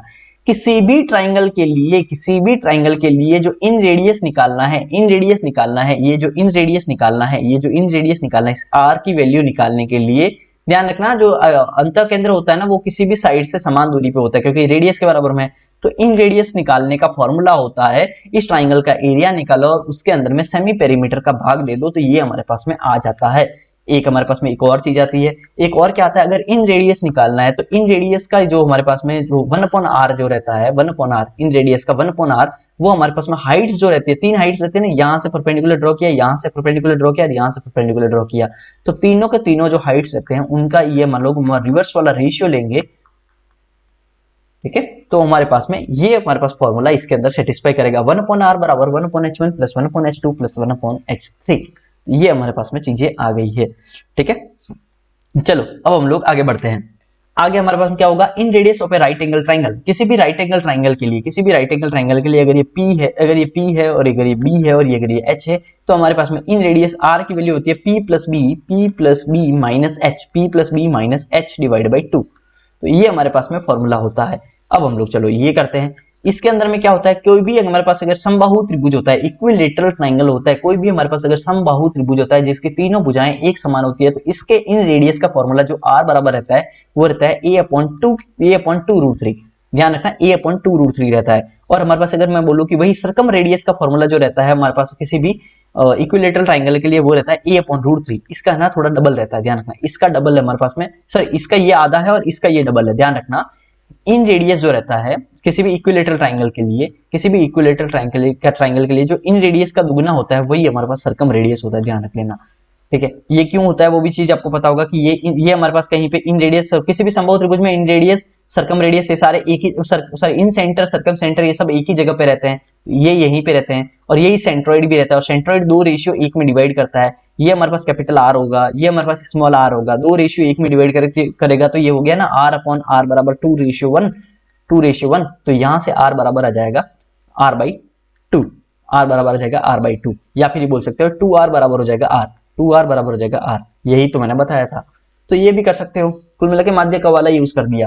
चलो ये करते हैं, ट्राइंगल PQR में I त्रिभुज का अंतः केंद्र है, किसी भी ट्राइंगल PQR में, किसी भी ट्राइंगल PQR में I त्रिभुज का अंतः केंद्र है, I त्रिभुज का अंतः केंद्र है, QIR 160 डिग्री है, QIR 160 डिग्री है, तो P का मान बताओ, इसका मान बताओ, इसका मान आराम से निकाल सकते हो आप। इसका कैसे निकालोगे, आपको पता है कि ये जो एंगल रहता है वो 90 डिग्री प्लस a/2 रहता है, 90 डिग्री प्लस a/2 मतलब p/2 बोल दो, 90 डिग्री प्लस p/2 बराबर 160 डिग्री होता है, तो p बराबर हो जाएगा 70×34, ठीक है। या फिर इस तरह से भी फॉर्मूला लगाने की जरूरत नहीं है, थोड़ा सा दिमाग लगाओगे ना तो आप है ना इस तरह से जल्दी जल्दी भी कर सकते हो। कैसे कि ये जो वैल्यू है ना ये 90 डिग्री से कितनी ज्यादा है, 17 ज्यादा है, 17 का दुगुना कर दो, क्योंकि ये अल्टीमेटली ये दुगुना ही होगा ना, तो ये चीज हमेशा ध्यान रखा करो कि ये हम लोग इस तरह से बहुत जल्दी कर सकते हैं। इसको सिर्फ सवाल पढ़ना है, बाकी डायग्राम भी नहीं बनाना है। जैसे बोला आई अंतर के अंदर है, QIR 160 तो P बताओ, तो ये देखो कि 90 से कितना ज्यादा 17, इसका दुगुना कर दो तो ये हो गया 34, ठीक है। ये सब प्रैक्टिस से आएगा, लेकिन मैं प्रैक्टिस तो आपको खुद कोई करनी पड़ेगी, मैं आपको कॉन्सेप्ट बता सकता हूँ, बाकी ये आपको खुद करना है, होमवर्क का जवाब देना है, ठीक है। ये आपको खुद करना है, होमवर्क में जवाब देना है।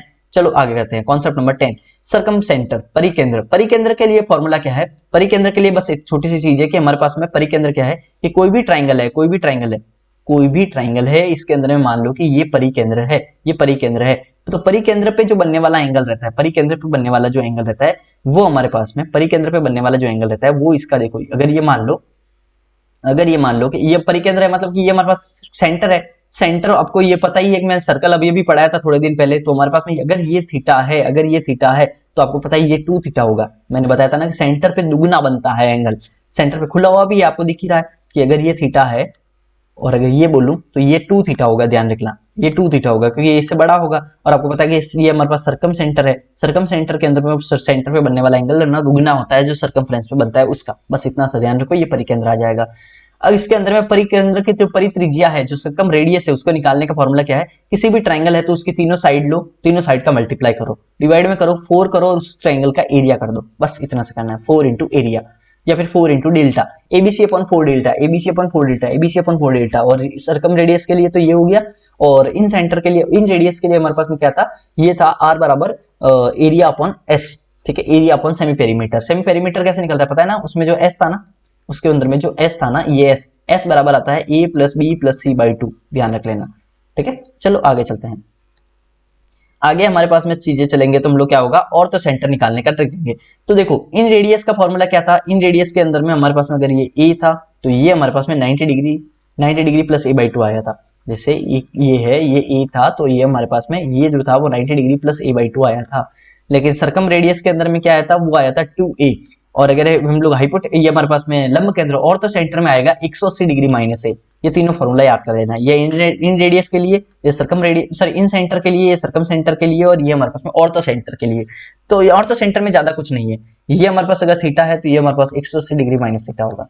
बस इतना सा ध्यान रखना, बस इतना सा। ठीक है, बाकी एक ऑर्थो सेंटर में एक और प्रॉपर्टी रहती है। ऑर्थो सेंटर में क्या रहता है कि तीनों के तीनों यहाँ से हम लोग परपेंडिकुलर ड्रॉ किया, जो परपेंडिकुलर्स होंगे, जो वर्टेक्स से निकलेंगे, उनका कटान बिंदु रहता है, वो रहता है ऑर्थो सेंटर।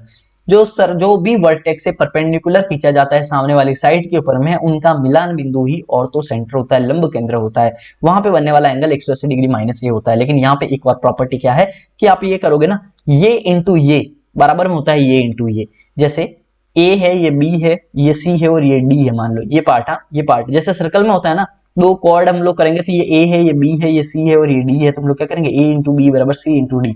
ये होता है ना जैसे सर्कल में, वैसे ही इसमें है ए इंटू बी बराबर सी इंटू डी, ये होता है। ये प्रॉपर्टी आप ये अच्छे से देख लेना कौन सा पॉइंट बोला गया है। चलो आगे बढ़ते हैं। आगे क्या होगा, O is the circumcentre of a triangle P Q R whose P हमारे पास 56 डिग्री है, P हमारे पास 56 डिग्री है। If the bisector of Q P R, बहुत अच्छा सवाल है, इसको अच्छे से समझना। दो कॉन्सेप्ट मिक्स किया हुआ यहाँ पे, बहुत अच्छे से समझना। ये हमारे पास P है, ये हमारे पास Q है, ये हमारे पास R है, ये हमारे पास में O है, ये हमारे पास O है। ये क्या बोल रहा है, O is the circumcentre, ध्यान रखना ये सर्कम सेंटर है, और triangle P Q R whose P is 56 degree, ये 56 डिग्री है। If the bisector of O Q R, O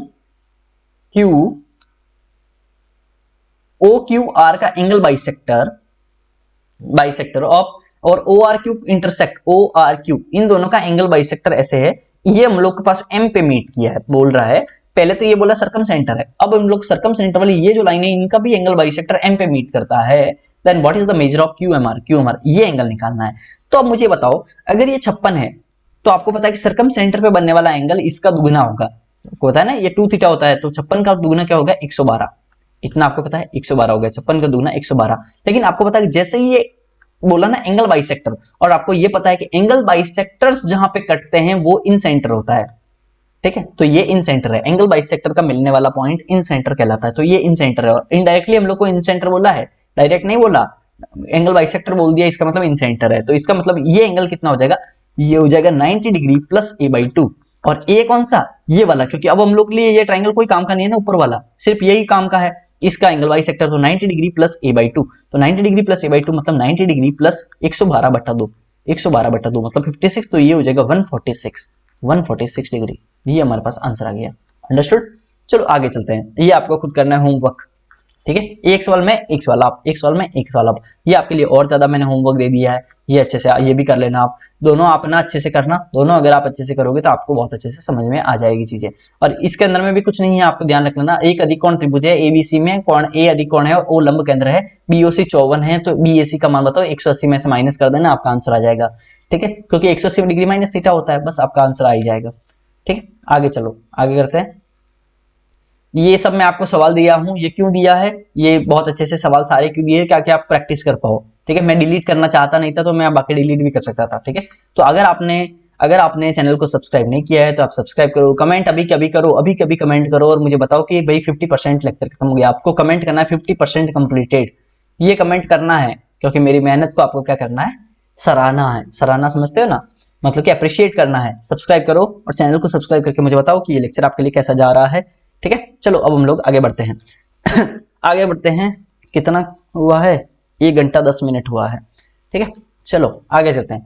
concept number 11 के अंदर में क्या होगा, find length of the median, median की लेंथ निकालो, माध्यिका की लंबाई ज्ञात करो। माध्यिका की लंबाई अगर आपको ज्ञात करनी है तो आपके लिए बहुत आसान चीज क्या है कि अगर अब ये ए है, अगर ये बी है, अगर हमारे पास में ये पूरा का पूरा सी है, पूरा का पूरा सी है, मान लो पूरा का पूरा सी है, तो बहुत आसान चीज है। और ये एक्स है, मान लो ये माध्यिका की लेंथ, माध्यिका क्या होती है, मीडियन होती है। मीडियन क्या होती है, जो सामने वाली साइड को, मीडियन क्या होती है, जो सामने वाली साइड को बराबर 2 भागों में बांटे, परपेंडिकुलर हो जरूरी नहीं है, ध्यान रखना परपेंडिकुलर हो, ऐसा ऐसा कोई ट्रायंगल है, परपेंडिकुलर हो जरूरी नहीं है, ये मिडल वाला पॉइंट से मिला है, कहने का मतलब बराबर बराबर भागों में बांटे तो इसको मीडियन बोलते हैं। मीडियन मतलब मध्य का, मध्य में बांटने वाली लाइन, ठीक है। तो हमारे पास में क्या हुआ, ये हमारे पास निकालना है, तो क्या करो, इसका स्क्वायर करो और इसका स्क्वायर करो और जोड़ दो, ए स्क्वायर प्लस बी स्क्वायर करो जोड़ दो। उसके बाद क्या करो, इसका स्क्वायर करो और उसका बेस जो है ना उसके आधे का स्क्वायर करके जोड़ना है, ध्यान रखना आधे का स्क्वायर करके जोड़ना है। यहाँ पे सी डी लिखा है ना, सी डी मतलब ये आधा ही तो है, तो इस तरह से हम लोग करेंगे तो बस आसानी समझ जाएगा। एक चीज और मिस कर दी है, यहाँ पे दुगना है, ध्यान रखना ये दुगना है, तो ये 2 से गुणा करके ये जोड़ दो, बस इतना सा करना है। चलो आगे ये करो, त्रिभुज पी क्यू आर में सी केंद्रक है, ट्राइंगल पी क्यू आर है, उसके अंदर में सी केंद्रक है, केंद्रक सेंट्रॉइड होता है, ध्यान रखना मध्यकों का कटान बिंदु को सेंट्रॉइड बोलते हैं, केंद्रक बोलते हैं, मध्यकों के कटान बिंदु मीडियंस के कटान बिंदु को सेंट्रॉइड बोलते हैं। तो सी सेंट्रॉइड है, पी क्यू बराबर 30 है, पी क्यू बराबर 30 है, ये क्या है पी क्यू बराबर 30 है, क्यू आर बराबर 36 है, पी आर बराबर 50 है। यदि डी क्यू आर का मध्य बिंदु है, डी क्यू आर का मध्य बिंदु है, क्यू आर का मध्य बिंदु डी है और सी डी की लंबाई, सी डी की लंबाई ज्ञात करो, सी डी की लंबाई क्या होगी, इसकी लंबाई निकालनी है। और आपको पता है कि किसी भी ये हमारे पास में ये तो मीडियन होगी, सेंट्रोइड से होकर गुजरेगी ना ये लाइन मिडिल वाली पॉइंट, तो ये सेंट्रोइड, ये हम लोग को पता है कि 2:1 में डिवाइड करती है, ठीक है। तो अगर हम लोग को सिर्फ ये इतना सा निकालना है तो हम क्या करेंगे, पूरा निकाल देते हैं पहले तो मध्य का, पूरी ये जो मध्य का है ना, पूरी मीडियन की लेंथ निकाल देते हैं, ये वाली जो मीडियन की लेंथ है ये वाली पूरी निकाल के उसको 2:1 में डिवाइड कर देते हैं, जिससे कि ये आ जाएगा। लेकिन पहले पूरी तो निकालनी पड़ेगी ना, पूरी निकालने के लिए मैंने क्या बताया था, पूरी निकालने के लिए मैंने क्या बताया था, पूरी निकालने के लिए मैंने क्या बताया था कि आप क्या करो 2:1 है ना, तो पूरे आपको मैंने क्या बताया था, 30 का स्क्वायर प्लस 50 का स्क्वायर, इन दोनों का स्क्वायर कर दो, 30 का स्क्वायर प्लस 50 का स्क्वायर बराबर ट्वाइस ऑफ, ये पूरा निकालना तो एक्स मान लो इसको, एक्स स्क्वायर प्लस ये आधे का स्क्वायर, आधा कितना होगा 36 का आधा हो गया 18, तो 18 का स्क्वायर, बस इतना सा करना था। तो 30 का स्क्वायर प्लस 50 का स्क्वायर बराबर 2 इंटू ये सभी सब, तो 30 इंटू 50 ये हमारे पास में क्या होगा, 10 का स्क्वायर थोड़ा कॉमन ले लिया, 10 का स्क्वायर इंटू 3 3 9 और 25 तो या 34 तो बराबर 2 इंटू एक्स स्क्वायर प्लस 18 का स्क्वायर, ठीक है। तो हमारे पास में हो गया 1700 माइनस 18 का, ये 2 से काट दिया मैंने, ध्यान रखना ये 2 से मैंने काट दिया 17 और ये हो गया 1700 बराबर माइनस 324 बराबर हो जाएगा एक्स स्क्वायर। तो एक्स बराबर हमारे पास में कितना आ जाएगा, एक्स बराबर हो जाएगा 10 में से 4 गया 6, 10 में से 4 गया 6 और 9 में से 2 गया 7 और ये हो जाएगा हमारे पास में 17 मतलब 16, ये हो गया 1376, ठीक है 1376। तो x बराबर एक्स स्क्वायर बराबर, ध्यान रखना एक्स स्क्वायर बराबर, तो एक काम करते हैं x बराबर क्या हो जाएगा, ये अब देखो सारे ऑप्शन में 86 86 86 दिख रहा है ना, तो एक काम करते हैं थोड़ा सा इसको निकालने का ट्राई करते हैं, 7 और 6 13 और 14 15 16 और 1 17, तो हम लोग क्या करते हैं 4 4 16 8, 86 है ना, 86 से एक बार डिवाइड करने का ट्राई करते हैं कि ये किससे कट रहा है, एक बार करते हैं 4 कॉमन लेते हैं, 4 से करते हैं पहले, तो 4 से काटते हैं, तो 4 से काटेंगे तो ये क्या होगा 4 3 12 और एक 13, 4 4 16 और 4 4 16, ये 344 हो गया। एक बार और 4 से काटते हैं तो 4 इंटू 4 इंटू, मैं इसको डिवाइड क्यों कर रहा हूं आपको समझ में आ जाएगा, 4 इंटू 4 इंटू ये हो जाएगा 8 चौक 32 और 6 चौक 24, ये हो गया 86, ठीक है। तो हम लोग क्या करते हैं x बराबर क्या आ जाएगा, इसको मैं पूरे 1376 को ये लिख सकता हूँ 4 इंटू 4 इंटू 86, ठीक है।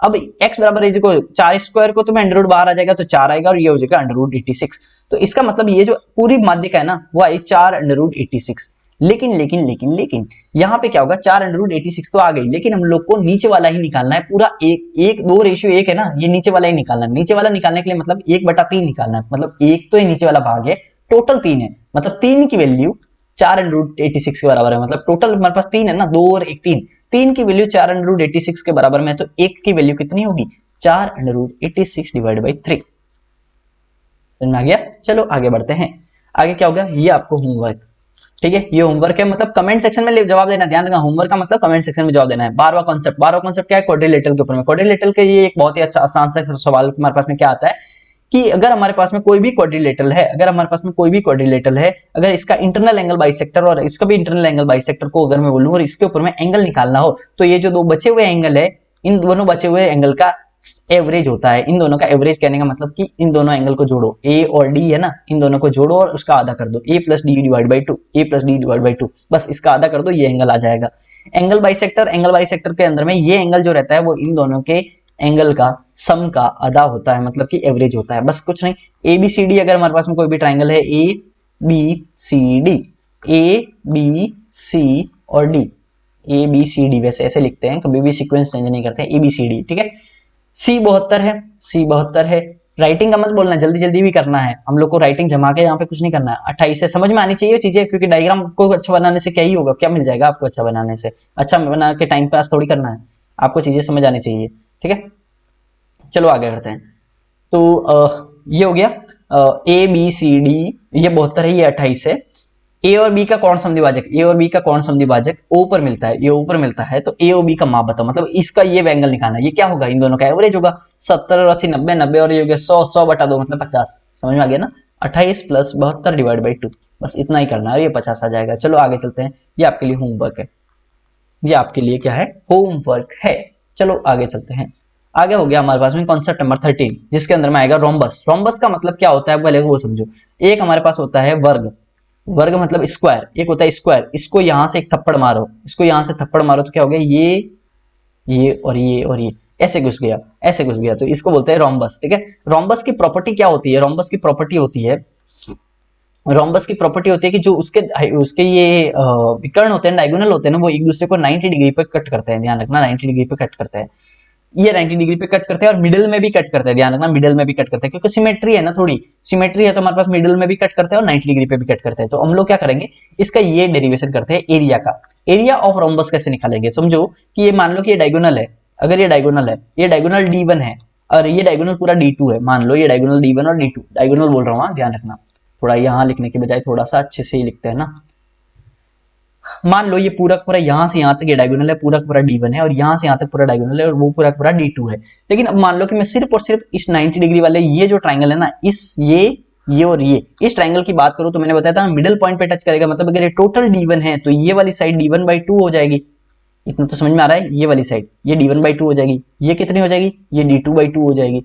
इतना तो आपको समझ में आ रहा है। तो मुझे बताओ इसका एरिया क्या होगा, क्योंकि 90 डिग्री है, ये 1/2 आधार इंटू चाहिए, 1/2 बेस इंटू हाइट होगा ना, 1/2 into base into height, base कितना है D2/2, ये बेस मान लो, और ये हाइट मान लो D1/2, तो ये तो हो गया इसका एरिया, सिर्फ इसका एरिया, इसका एरिया। लेकिन ऐसे ऐसे तो चार ट्राइंगल है, चारों के चारों सिमेट्रिक है, ये चारों सेम है, ध्यान रखना चारों का एरिया सेम होगा, तो चारों के चारों एकदम सिमेट्रिक है, एकदम सिमेट्रिक है, तो इसका 4 गुना जो हम लोग करेंगे तो यही तो एरिया आएगा टोटल का। कर दो 4 4 4, ये कट गया, तो हमारे पास एरिया का फॉर्मूला क्या है, 1/2 इंटू D1 इंटू D2, बस यही तो फॉर्मूला है, 1/2 इंटू D1 इंटू D2। ये अगर आपके पास में समझ में आ गया तो बहुत फायदा होगा। 1/2 इंटू D1 इंटू D2, ये क्या है, रोम्बस का एरिया का फॉर्मूला। अब हम लोग चलते हैं एक समचतुर्भुज जिसकी भुजाएं A है। अब हम लोग को मान लो इसी रोम्बस की अगर ये साइड हम लोग के पास में निकालनी हो, या फिर साइड के साथ में इसका रिलेशनशिप फाइंड करना हो, तो कैसे करोगे, बहुत आसान है। आपको पता है कि ये वाली साइड जो है वो D2/2 हो जाएगी, ये वाली इतनी सी साइड है वो D1/2 हो जाएगी। अगर मैं मान लो इसमें पाइथागोरस थ्योरम लगा सकता हूँ ना, क्योंकि ये 90 डिग्री है, तो हमारे पास क्या होगा, D1/2 का स्क्वायर प्लस D2/2 का स्क्वायर बराबर में हो जाएगा A स्क्वायर, क्योंकि ये सामने वाला हाइपोटेनस है A स्क्वायर, तो D1 square plus D2 square बराबर हो जाएगा 4A स्क्वायर।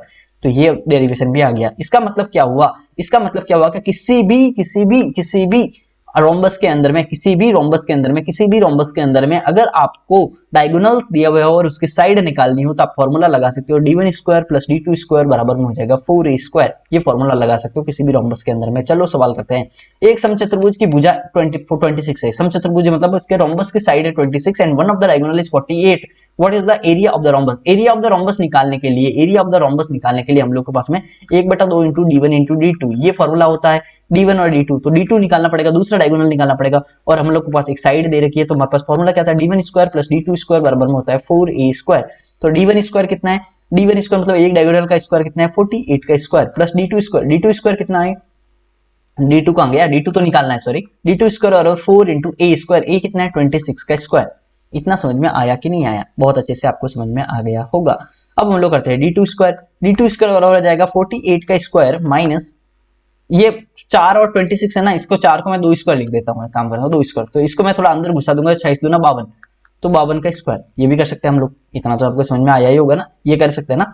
तो सॉरी मतलब कि इसको थोड़ा उल्टा लिख दिया मैंने, तो एक काम करते हैं, थोड़ा सा ऐसे करते हैं, ऐसे क्या, थोड़ा D2 स्क्वायर बराबर में आ जाएगा 26 दूना 52, 52 का स्क्वायर माइनस 48 का स्क्वायर, ऐसे होगा ना, 52 का स्क्वायर माइनस 48 का स्क्वायर। एक काम करते हैं, अब इसको डायरेक्ट ऐसे सोल्व करने मत बैठ जाना है, ये ट्रिपलेट है, ध्यान रखना है, 26 का दुगुना है और ये 24 का दुगुना है। तो देखो 26 24, इस 26 24 को भी हम लोग कर सकते हैं, ये 13 ये 12, आपको होता है 5 12 13 होता है ना ट्रिपलेट, और ये हमारे पास 4 गुना है, 23 52 12 48 तो 5 20, तो 5 20, तो इसका मतलब हमारे पास में D2 की वैल्यू हो जाएगी 20। ट्रिपलेट ही है ना अल्टीमेटली, ये ट्राइंगल ही तो हम लोग सॉल्व कर रहे हैं। ये क्या है, ये सब कैसे सॉल्व होता है, ये ट्राइंगल ही तो सॉल्व कर रहे हैं। 48, 52 और 20 ये सब क्या है, ये ट्रिपलेट के ही तो पार्ट है। तो D2 की वैल्यू आ गई हमारे पास में 20। अब समचतुर्भुज का क्षेत्रफल निकालना है। इसको ऐसे भी सॉल्व कर सकते हो, ध्यान रखना, ए स्क्वायर माइनस बी स्क्वायर को ए प्लस बी ए माइनस बी भी कर सकते हो। ए प्लस बी क्या होगा, 50 और 40 90 और 100, और ए माइनस बी क्या हो जाएगा, ये हो जाएगा 4, तो ये हो जाएगा 400, 400 हो जाएगा तो ये हो जाएगा 20। ये भी चीज है, ये भी कर सकते हो आप। अब हम लोग कर सकते हैं इसका एरिया निकालना है। एरिया बराबर 1/2 into D1 into D2। D1 की वैल्यू हमारे पास में 48 थी, डायगोनल 1 की वैल्यू 48 थी, डायगोनल 2 की वैल्यू 20 है, तो हमारे पास में आ जाएगा 24, 24 दूना 48, तो 480। ठीक है, देखो मैं समझा सारा चीज रहा हूँ, लेकिन कैलकुलेशन थोड़ी स्पीड में कर रहा हूँ, चीजें बाकी आप देख लेना। एक समचतुर्भुज के दो विकर्ण ये है, तो इसका परिमाप बताओ, ये आपको खुद करना है। परिमाप कैसे निकालोगे, पहले साइड निकालो और साइड का 4 गुना कर देना। ठीक है, यही परिमाप होगा, साइड का 4 गुना ही परिमाप होगा, क्योंकि हमारे पास में ये साइड है। जैसे कि हमारे पास कोई स्क्वायर है, स्क्वायर का परिमाप क्या होता है, 4a होता है, लेकिन अगर यहाँ से थप्पड़ मार के ऐसे घुमा दिया तो इसका कोई परिमाप थोड़ी चेंज हो जाएगा, है तो सारा ये अभी भी ना, तो ध्यान रख लेना। चलो आगे, कॉन्सेप्ट नंबर 14। कॉन्सेप्ट नंबर 14 में क्या है, ट्रेपेजियम। ट्रेपेजियम को कैसे करेंगे, जैसे ट्रेपेजियम क्या होता है समलंब चतुर्भुज क्या होता है, जिसके अंदर में दो साइड पैरेलल रहती है, जैसे ये साइड पैरेलल है, ये साइड पैरेलल है। इसके अंदर में आपको क्या है कि कोई भी अगर मान लो एक लाइन दी, कोई भी एक लाइन दी और ये मान लो m/n के अंदर में डिवाइड कर रही है, या फिर यहाँ पे इस फॉर्मूला के हिसाब से बोले तो x/y में डिवाइड कर रही है, तो ऐसे करते हैं x/y में अगर मान लो डिवाइड कर रही है, x/y में, ध्यान रखना ये रेशियो में, अगर ये x/y में डिवाइड कर रही है, अगर मान लो ये a है और ये b है, तो अगर मान लो इसकी लेंथ निकालनी हो, इसकी लेंथ को मैंने थोड़ी देर के लिए मान लिया k, अगर मान लो k निकालना हो तो k बराबर क्या होता है, ये इंटू ये, फिर ये इंटू ये डिवाइड बाई रेशियो का सम। जैसे a इंटू एक्स प्लस, या फिर ax लिख देते हैं ना सीधा, a इंटू क्यों लिखना है, तो ax प्लस by, मतलब ऐसे करना, a into X plus B into Y upon ratios का सम x प्लस वाई। ध्यान रखना a प्लस बी मत कर देना बटा में, a प्लस बी नहीं, रेशियोज का सम आएगा नीचे। ठीक है, टोटल बस इतना सा करना है। अगर मान लो कि, अगर आपको ध्यान रखना, एक चीज और बताता हूं, अगर मान लो इस फॉर्मूला के अंदर में ये और ये तो ठीक है, लेकिन ये दोनों अगर मिडिल पॉइंट में होते, अगर ये मिड पॉइंट में होते, तो मिड पॉइंट में मतलब ये 1/1 है, तो 1/1 अगर यहाँ पे रखेंगे तो हमारे पास 1 और 2, तो मतलब ये a प्लस बी बाई 2 आ जाएगा। इसका मतलब क्या हुआ, अगर ये मिडिल पॉइंट है तो इन दोनों का एवरेज जो रहता है, मतलब कि इन दोनों का जो एवरेज रहता है वही हमारे पास में ये आता है। ठीक है, ये भी चीज ध्यान रख लेना। चलो अब हम लोग आगे बढ़ते हैं। आगे क्या हुआ, ABCD एक समलंब चतुर्भुज है, ABCD एक समलंब चतुर्भुज है। ठीक है, जिसमें AB पैरेलल है CD के, ABCD ये हमारे पास पैरेलल है, दोनों पैरेलल है। ठीक है, ये दोनों पैरेलल है। M और N क्रमशः AD और BC के मध्य बिंदु है, मतलब इन दोनों के मध्य बिंदु है M और N। M और N क्या है, ये दोनों मध्य बिंदु है। ध्यान रखना, मैं बहुत अच्छे से नहीं बना रहा हूँ डायग्राम को, जानबूझ के नहीं बना रहा हूँ, क्योंकि जल्दी जल्दी खत्म करो, ये फालतू की चीजें। ठीक है, आपको एग्जाम में तो ये भी नहीं बनाना है, बस सवाल पढ़ना है। AB बराबर 14 है, AB बराबर 14 है, MN बराबर 18 है, MN बराबर 18 है। CD की वैल्यू बताओ, इसकी वैल्यू बताओ। आपको पता है कि जितना ये बड़ा है ना, उतना उतना ये बढ़ेगा, क्योंकि मिडिल पॉइंट है ना, बढ़ेगा। तो 14 और 8, ये 4 बढ़ा तो ये भी 4 बढ़ेगा, 22 आएगा आंसर। ठीक है, ये भी कर सकते हो, ये तरीका भी कर सकते हो, नहीं तो फिर आप क्या करो, क्योंकि मिडिल पॉइंट है ना, तो जितना ये बढ़ा उतना ये बढ़ेगा। ठीक है, तो आप इसको अंदर में क्या कर सकते हो, नहीं तो ये भी कर सकते हो, इन दोनों का एवरेज ये होता है ना, तो इसको मैं x मान लिया, तो x प्लस 14 बटा 2 बराबर में हो जाएगा 18। x बराबर में हो जाएगा 18 दूना 36, 36 में से 14 गया तो हमारे पास हो जाएगा 22। तो ये भी कर सकते हो। ठीक है, ये आ गया। तीसरा हम लोग के पास में एक और अच्छी सी चीज बताता हूँ, मैं आपको चीज समझाता हूँ, वो चीज समझने का ट्राई करना। अगर हमारे पास में कभी ये सवाल आता है, दूसरे मेथड से भी बताता हूँ। जैसे मान लो ये मिडिल पॉइंट नहीं हो, अगर बोले कि ये यहाँ कहीं पे है और ये 18 है और ये 14 है और ये 2:1 है, मान लो बोला है 2:1 के अंदर में ये निकालना है, तो आप ये ना एक तरीका कर सकते हो कि भाई एक ऊपर जाने पे हमारे पास 4 बढ़ रहा है, तो 2 जाने पे 8 बढ़ेगा, तो 8 बढ़ा सकते हो, 26 कर सकते हो, ऐसे भी कर सकते हो।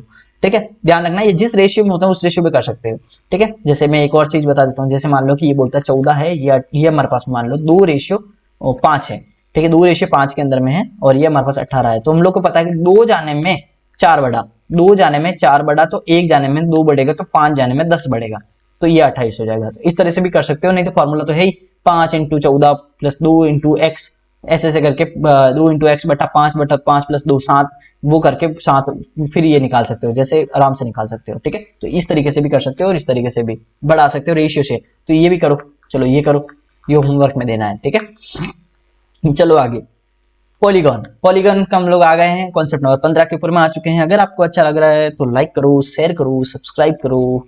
और क्या करोगे आप, और क्या करोगे, जल्दी से बताओ क्या करोगे, और तो आप क्या ही कर सकते हो, बाकी करो। हम लोग चलो पॉलीगन को स्टार्ट करते हैं। कॉन्सेप्ट नंबर 15, कॉन्सेप्ट नंबर 15 के अंदर में बस एक चीज ध्यान रखना, पॉलीगन का मतलब क्या है कि अगर मान लो ट्राइंगल है आपके पास में, अगर ट्राइंगल है, अगर चतुर्भुज है, अगर पंचभुज है, ऐसे करके पंचभुज ऐसे होगा, पंचभुज है, अगर षटभुज है, अगर 7 भुज 8 भुज जो भी है। अब इसके अंदर में जो ट्राइंगल के इंटरनल एंगल के सम होते हैं ना वो अलग अलग होते हैं, इंटरनल एंगल के सम जो होते हैं वो अलग अलग रहते हैं। जैसे इसके ट्राइंगल का सारे इंटरनल एंगल का सम क्या होता है 180 डिग्री, इसका रहता है 360 डिग्री। 5 वाले का याद नहीं होगा आपको, 6 वाले का नहीं होगा, 7 वाला, 8 वाला, 10 वाला, 20 वाला, 50, 100, 200, 1 लाख, तो इन सब का याद नहीं होगा। तो इसके लिए डायरेक्ट फॉर्मूला है कि इंटरनल एंगल का अगर आपको कभी भी सम निकालना हो तो ये फॉर्मूला है, जितनी भी साइड है उसमें से 2 कम करो और उसको 180 से माइनस 180 से गुणा कर दो, बस इतना सही फॉर्मूला। फॉर्मूला याद नहीं रखना है, ऐसे याद रखना है, जो साइड है उसमें से 2 कम किया 180 से गुणा कर दिया, बस कुछ नहीं। 3 साइड है तो इसका 2 कम किया तो 1 हो गया, उसका 180 से गुणा कर दिया तो 180 आ गया। 4 साइड है 2 कम कर दिया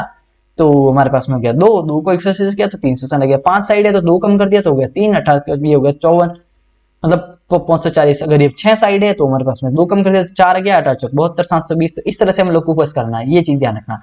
लेकिन लेकिन लेकिन लेकिन अगर पूछे कि ईच एंगल कितना होगा, ईच एंगल अगर सिमिलर, मतलब ध्यान रखना कि ये समरूप के लिए, प्रत्येक आंतरिक angle for the regular polygon, ध्यान रखना कि ये सम बहुभुज के लिए, ध्यान रखना सम बहुभुज मतलब चारों ओर से समान, मतलब ये ए, ये बी, ये सब है ना, बी, ये सी, ये सारे के सारे साइड सेम हो। साइड सेम होते हैं तो क्या होता है, एंगल भी सेम होते हैं। एंगल सेम होते हैं तो हम लोग एवरेज ले लेते हैं। एवरेज कैसे लेंगे कि जितनी भुजाएं हैं उतनी तो एंगल होगी। जैसे ट्राइंगल में 3 साइड है तो 3 ही तो एंगल होते हैं अंदर।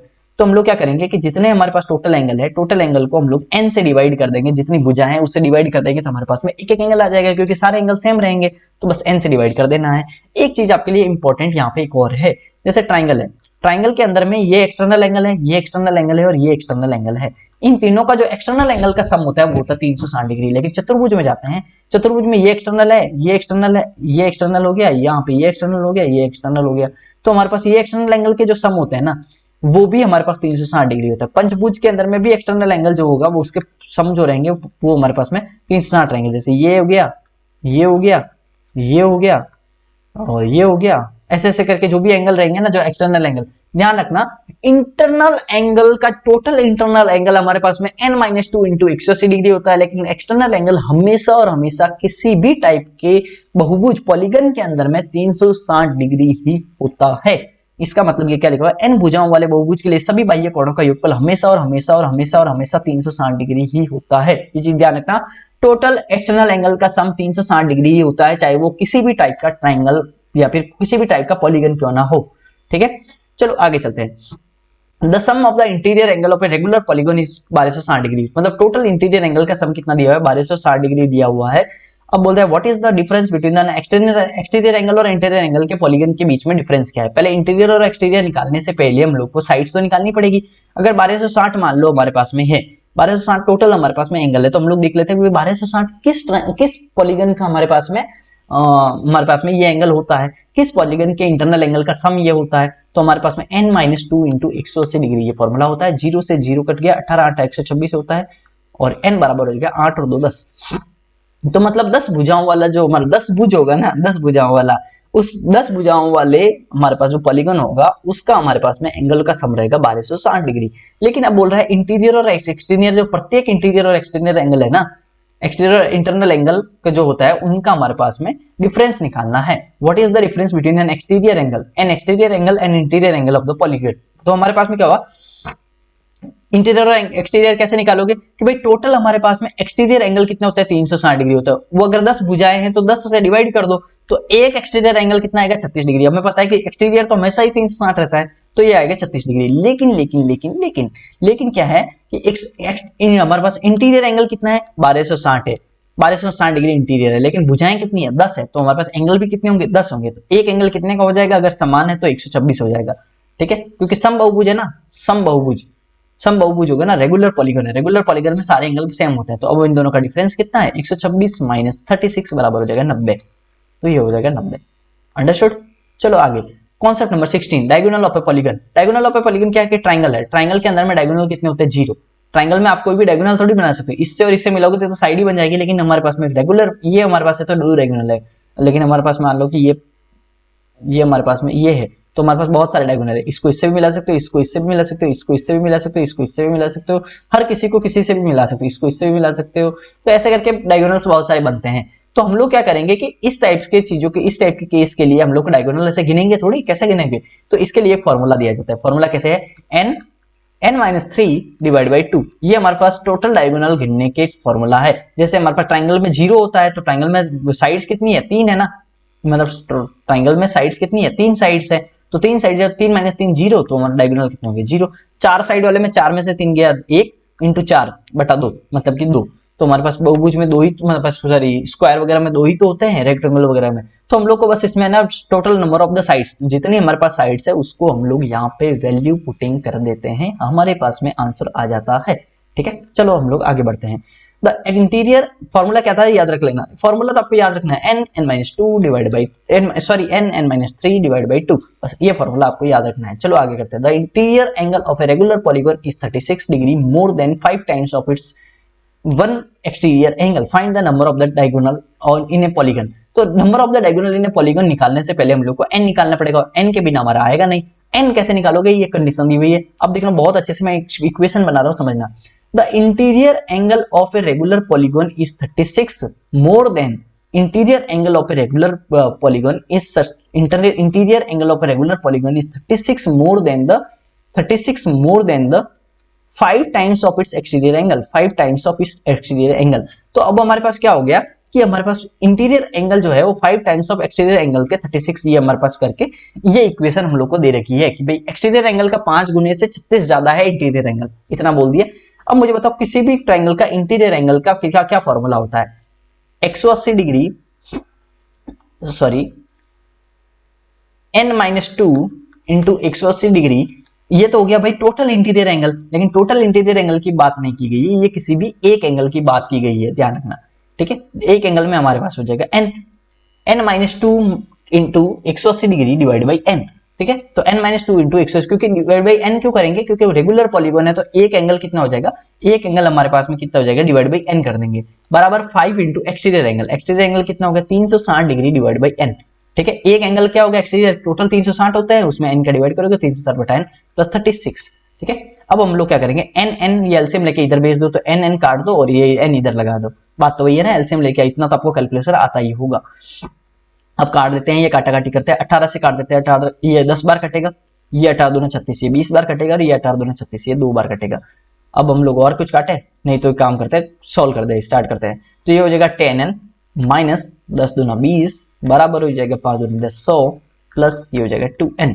तो हमारे पास 10 में से 2 गया, तो ये हो गया 8n, ये हो गया 8n। 8n बराबर 120 डिग्री, तो n बराबर हमारे पास हो गया 8 और 8 बचा 40, तो ये हो गया 15।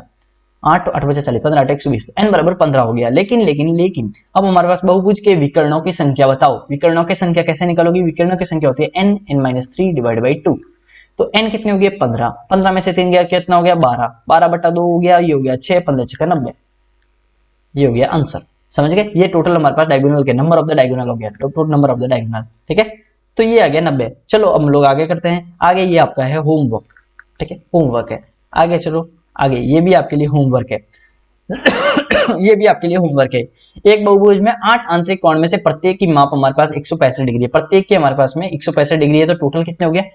एक बहुभुज में 8 आंतरिक कोणों में से प्रत्येक की माप 165 डिग्री है, तथा बचे हुए प्रत्येक आंतरिक कोण का मान 168 डिग्री है। मतलब कि 165 इंटू 8 प्लस बचे हुए 168 डिग्री है, 168 डिग्री है। तब उस बहुभुज के विकर्णों की संख्या क्या होगी? तो अब एक बहुभुज के 8 आंतरिक कोण में से प्रत्येक की माप 165 डिग्री है, तथा बचे हुए प्रत्येक आंतरिक कोण का मान 168 डिग्री है। तो जितने भी बचे हुए कितने हो गए? n-8, जितने भी है उसका n-8। तो इस टाइप से आपको करके बहुभुज के विकर्णों की संख्या निकालनी है, तो निकाल देना आप। जैसे निकालोगे आप मुझे आंसर ना कमेंट सेक्शन में देना ही है, ध्यान रखना है कमेंट सेक्शन में इसके आंसर देना है।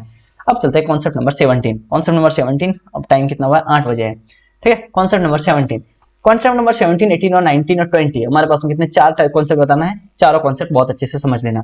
अगर हमारे पास में कोई भी रेगुलर हेक्सागन है, कोई भी रेगुलर हेक्सागन है, रेगुलर हेक्सागन के अंदर में बहुत सारी प्रॉपर्टीज होती है, थोड़ा अच्छे से देखना। रेगुलर हेक्सागन का सबसे पहले एरिया निकालने का ट्राई करते हैं। एरिया कैसे निकालोगे? इस एरिया को निकालने के लिए डायरेक्ट फॉर्मूला क्या होता है वो थोड़ा समझना। किसी भी रेगुलर हेक्सागन को हम लोग क्या कर सकते हैं? ऐसे ऐसे समबाहु त्रिभुज के अंदर में वो डिवाइड हो जाता है। समबाहु त्रिभुज के अंदर में डिवाइड हो जाता है। जैसे कि अगर मान लो ये ए है, ये ए है, ये ए ये सब है ना, तो ये साइड्स भी ए होता है, ए। तो हमारे पास में ये सब है ना समबाहु त्रिभुज होता है। तो एक समबाहु त्रिभुज का एरिया, एक इक्विलेटरल ट्रायंगल का एरिया क्या होता है, √3/4 इंटू ए स्क्वायर। तो ऐसे ऐसे 6 बनते हैं यहाँ पे, 1 2 3 4 5 6 बनते हैं, तो इसको 6 गुना कर दो, बस यही एरिया होता है। ठीक है, तो एरिया हमारे पास हमारे पास में किसी भी रेगुलर हेक्सागोन का एरिया क्या होता है, 6 इंटू √3/4 इंटू ए स्क्वायर, ये हमारे पास में एरिया होता है। ठीक है, तो ये हमारे पास फॉर्मूला हो गया। ये याद नहीं करना, ध्यान रखना, इसको सॉल्व नहीं करना है, ये याद रखोगे तो हमारे पास में डायरेक्ट ये तो कैलकुलेशन हुई, काटा ही तो है, बस कुछ नहीं किया है। लेकिन एक चीज और ध्यान रखना, एक यहाँ पे डायगोनल दो टाइप की होती है। दो टाइप की कैसे, जैसे कि हम लोग बोलेंगे कि इस पॉइंट से अगर मैं बात करूं तो इस पॉइंट से एक तो इसको भी डायगोनल मिला सकते हैं और एक इस पॉइंट से मैं इसको भी मिला सकता हूं। तो दोनों हमारे पास लेंथ में अलग अलग होंगी। जो एकदम ऑपोजिट से मिलती है ना, वो बड़ी डायगोनल होती है, और जो एकदम पास वाले को छोड़ के जो मिलती है, क्योंकि पास वाले तो साइड हो जाएगी, उसको जस्ट छोड़ के जो ये बनती है, ये छोटी होती है। तो इसकी जो वैल्यू होती है वो होती है 2a, जैसा कि यहाँ पे भी दिख रहा है। अगर ये a और ये भी a है तो ये आमने सामने वाली पूरी टोटल कितनी होगी, 2a हो गई ना। तो ये जैसे कि ये 2a होती है, लेकिन ये जो रहती है वो √3 रहती है, √3 रहती है। √3 आपको कैसे पता, क्योंकि ये a है और ये a है, और ये 120 डिग्री होता है। रेगुलर पॉलीगॉन के अंदर में ये 120 डिग्री होता है, और 120 डिग्री के ऊपर में जब भी कोई साइड होती है, ये a है तो ये √3a होता है। जैसे एक √3 के रेशियो होते हैं ना 120 डिग्री में, ये अगर 120 डिग्री है तो 120 डिग्री होता है, तो एक और √3 होता है, ध्यान रखना। तो ये √3a आ जाएगा। ठीक है, तो ये डाटा यहाँ पे लिखा हुआ है। अब हम लोग चलते हैं आगे। इन दोनों साइड्स को बोलते हैं कि एक लार्जर डायगोनल और एक स्मॉलर डायगोनल, ऐसे वर्ड्स बोले जाते हैं, ध्यान रखना। अब हम लोग चलते हैं ये वाला, एक समबाहुभुज का क्षेत्रफल उनके वर्गों के क्षेत्रफल के बराबर है। एक समबाहुभुज, the area of the regular hexagon is equal to the area of the square. तो रेगुलर हेक्सागन जो है, रेगुलर हेक्सागन है, उनका जो एरिया है, रेगुलर हेक्सागन का एरिया क्या होता है, 6√3/4 इंटू ए स्क्वायर। तो रेगुलर हेक्सागन की जो साइड है मैं उसको A1 मान लेता हूं, सारे के सारे A1। ये जो एरिया है वो किसके बराबर में है, स्क्वायर के एरिया के। स्क्वायर की साइड में, स्क्वायर के साइड को मैं A मानता हूं, स्क्वायर के साइड को मैं A मानता हूं, और हेक्सागन के साइड को मैं A1 मानता हूं, ध्यान रख लेना। तो यहाँ पे क्या मान लिया, ये दोनों क्या है, a स्क्वायर के बराबर में है। 6 इंटू √3/4 इंटू A1 स्क्वायर बराबर है क्या है, एरिया ऑफ द स्क्वायर के बराबर है, स्क्वायर के बराबर है। What is the ratio of the perimeter of the regular hexagon, regular hexagon के पेरीमीटर और पेरीमीटर ऑफ स्क्वायर का, दोनों का हमारे पास में रेशियो क्या होगा। तो दोनों के पेरीमीटर का, पेरीमीटर पहले बाढ़ में जाए, पहले हम लोग A1 और A का रेशियो ले लेते हैं। A1/A कितना होगा वो देखते हैं। तो A1/A का स्क्वायर पहले ले लेते हैं, तो ये हो जाएगा 3, ये हो जाएगा 2, ये हो जाएगा 2/3√3, 2/3√3। इतना हो जाएगा, समझ में आया कि नहीं आया। अब हम लोग देखते हैं A1/A बराबर हो जाएगा 2/3√3, और इसके ऊपर में अंडर रूट पूरा का पूरा। इतना समझ में आया कि नहीं आया। लेकिन ये तो साइड्स का रेशियो हुआ, लेकिन हम लोग को तो किसका निकालना है, रेगुलर हेक्सागन के पेरीमीटर का निकालना है। मतलब रेगुलर हेक्सागन और हमारे पास में स्क्वायर के पेरीमीटर का रेशियो निकालना है। मुझे बताओ, रेगुलर हेक्सागन जो होते हैं वो हमारे पास में, रेगुलर हेक्सागन जो हमारे पास में होता है, ये रेगुलर हेक्सागन होता है, तो इसका पेरीमीटर क्या होगा, अगर ये A1 है, ये 1 है, A1 है पूरा है, तो ये हमारे पास में इसका पेरीमीटर क्या होगा, 6A1। और हमारे पास वही चीज हमारे पास में स्क्वायर में आएगा, तो अगर ये ए है तो इसका पेरीमीटर क्या होगा, 4A। तो हमारे पास में इसका रेशियो किसका निकालना है, 6A1/4A निकालना है। मतलब 6A1/4A निकालना मतलब 6/4 का गुणा करना है, दोनों तरफ मैंने 6/4 का गुणा कर दिया। तो ये तो हम लोग को निकालना है, ये हम लोग के पास सोल्व करना है। अब इसको सोल्व करके इसके फॉर्मेट में लेके आना है, ये बड़ी क्रिटिकल चीज है, ध्यान रखना, बहुत क्रिटिकल चीज है। इस क्रिटिकल चीज को हम लोग करते हैं सोल्व। ये 3 कर दिया, ये 2 कर दिया, बहुत अच्छे से समझना, ये क्रिटिकल चीज के रेशियो में लिया हुआ है। इसी तरह से हम लोग करेंगे, 3/2 हो गया, ये अगर 3/2 हो गया, और ये सारी चीजें होगी 3/2 इंटू, इसको मैं लिख देता हूँ √2 अपॉन, ये हो जाएगा √3, ये इस टाइप से मैंने रूट को अलग अलग लिख दिया, ऊपर वाले और नीचे वाले में। अब मैं क्या करता हूँ, इस √2 से ये वाला काट के इसको √2 लिख देता हूँ। बहुत अच्छे से समझना, बहुत अच्छे से, धीरे धीरे। और इसको मैं, ये जो पूरी चीज लिखी हुई है ना, इसको मैं देखो √3 है ना, इसको मैं थोड़ी देर के लिए ऐसे लिख देता हूँ, √3 को अलग लिखता हूँ, और इसके अंदर मैं √3 को अलग लिखता हूँ, इन दोनों को मैं अलग अलग लिख देता हूँ। तो एक काम करता हूँ, इसको मैं थोड़ी देर के लिए क्या लिखता हूँ, इसको मैं थोड़ी देर के लिए क्या लिखता हूँ, ये लिखता हूँ। बहुत अच्छे से समझना, √3 अलग लिखता हूँ, √3 अलग लिखता हूँ। एक काम करता हूँ, इस √3 से इसको काट के ये √3 बना देता हूँ। ठीक है, अब इसको सॉल्व करते हैं। इसको कैसे करेंगे, √3 अपॉन ये 2 को मैं अंदर भेज देता हूँ, मतलब दोनों के ऊपर में रूट लगाया ना, तो कॉमन रूट लगा देते हैं 2√3। इतनी चीज तो हमारे पास में समझ में आ गई। क्या क्या समझ में आई, √3 अपॉन, अब मैं कॉमन रूट ले लेता हूँ 3/2√3। अब इस √3 से मैं वापस से काटूंगा, तो ये √3 बन गया, ध्यान रखना। तो इसको बहुत अच्छे से सॉल्व करना, नहीं तो ये गड़बड़ हो जाएगी। √3 डिवाइड बाई 2, ये हुई है अभी तक तो कहानी, अभी तक ये कहानी हुई है। लेकिन इसके अंदर में हम लोग को 6 चाहिए, ये 6 लिखे हुए ना, ये सारे के सारे 6 चाहिए। तो इसको 6 चाहिए तो हम लोग क्या करते हैं, इसको 6 से ऊपर मल्टीप्लाई कर दिया, नीचे भी 6 से मल्टीप्लाई कर दिया। तो मैं सॉल्व करते जा रहा हूं, ध्यान रखना। इसको करेंगे तो हमारे पास क्या आएगा, √6 √3, ये जो लिखा हुआ है √6 नीचे क्या आया, रूट आया 6 दूनी 12, नीचे √12, और √12 को हम लोग क्या लिख सकते हैं, √12 को 2√3 लिख सकते हैं, आपको बताओ तो लिख सकते हैं ना, 4 3 12, √12 को 2√3 लिख सकते हैं। तो हमारे पास में पूरी चीज सॉल्व होके क्या आई है, ये तो √2 लिख देता हूं, पूरी चीज यहाँ पे सॉल्व होके आई है √6 √3 डिवाइड बाई 2√3, ये आई। तो ये हमारे पास आंसर। ध्यान रखना इस चीज को बहुत अच्छे से सॉल्व करना, क्योंकि कैलकुलेशन यहाँ पे थोड़ी ऊपर नीचे दी हुई है, ऊपर नीचे दी हुई मतलब थोड़ी टेढ़ी दी हुई है। अब हम लोग चलते हैं कॉन्सेप्ट नंबर 18। कॉन्सेप्ट नंबर 18 को हम लोग बहुत अच्छे से सॉल्व करते हैं। 3 कॉन्सेप्ट हमारे बचे हुए, फिर हमारा 20 कॉन्सेप्ट हो जाएगा। ऐसे ऐसे 5 लेक्चर आएंगे तो हमारे पास पूरा खत्म हो जाएगा। चलो हम लोग आगे बढ़ते हैं। सर्कल के अंदर में क्या होता है, दो हमारे पास में चीजें होती है, हमारे पास में एक सर्कल ये हो गया, एक सर्कल ये हो गया। यहाँ पे क्या होता है, ये सेंटर होता है, यहाँ पे सेंटर होता है। तो हमारे पास में क्या होता है, दो कॉर्ड दी हुई रहती है। दो कॉर्ड क्या होती है, एक सेंटर के दोनों ऑपोजिट तरफ भी हो सकती है, कोई एक कॉर्ड इधर है एक कॉर्ड इधर है, दोनों सेंटर के एक तरफ भी हो सकती है, एक कॉर्ड इधर है एक कॉर्ड इधर है। हम लोग को क्या होता है कि दी होती है इस कॉर्ड की लेंथ और इस कॉर्ड की लेंथ, या फिर इस कॉर्ड की और इस कॉर्ड की लेंथ दी हुई रहती है। तो हम लोग को इसकी रेडियस वगैरह निकालनी रहती है। तो हम लोग के पास में क्या रहेगा, एक चीज हमेशा ध्यान रखो, किसी भी सेंटर से अगर मैं कॉर्ड के ऊपर में परपेंडिकुलर डालूं तो ये परपेंडिकुलर सामने वाली कॉर्ड को है ना बराबर बाइसेक्ट करती है, बराबर बाइसेक्ट मतलब अगर ये पूरा पूरा ए है तो ये a/2 और a/2 बनेगी, अगर ये पूरा पूरा b है तो b/2 और b/2 बनेगी, ध्यान रखना। और ये परपेंडिकुलर होगी। इसको यहाँ रेडियस बनाया, इसका यहाँ रेडियस बनाया, तो हम लोग क्या करेंगे, ये रेडियस तो रेडियस पता है, ये आधा पता है, तो ये हम लोग निकाल नहीं सकते क्या, निकाल सकते हैं। तो हमारे पास में या फिर ये पता होगा तो हम लोग ये निकाल सकते हैं। तो कहने का मतलब हम लोग ये सारी चीजें निकाल सकते हैं। वैसे वैसे सेम यहाँ पे है, अगर ये टोटल ये भी रेडियस होगी, ये भी रेडियस होगी, जैसे ये दोनों इस तरह रेडियस थी, तो इस केस में क्या होगा, ये भी रेडियस होगी और ये भी रेडियस होगी, तो ये भी निकाल सकते हैं हम लोग। तो कुल मिला के हम लोग के पास में डिस्टेंस दी हुई रहती है, दोनों कॉर्ड के बीच की डिस्टेंस दी हुई रहती है, ये डिस्टेंस दी हुई रहती है। तो इस डिस्टेंस अगर हम लोग को दे रखी होगी तो हम लोग को रेडियस निकालना रहेगा, निकाल देंगे। अगर ये दोनों के बीच की डिस्टेंस दे रखी होगी तो हम लोग ये रेडियस निकाल देंगे। कैसे निकालेंगे, आगे वाले न्यूमेरिकल में समझने का ट्राई करना।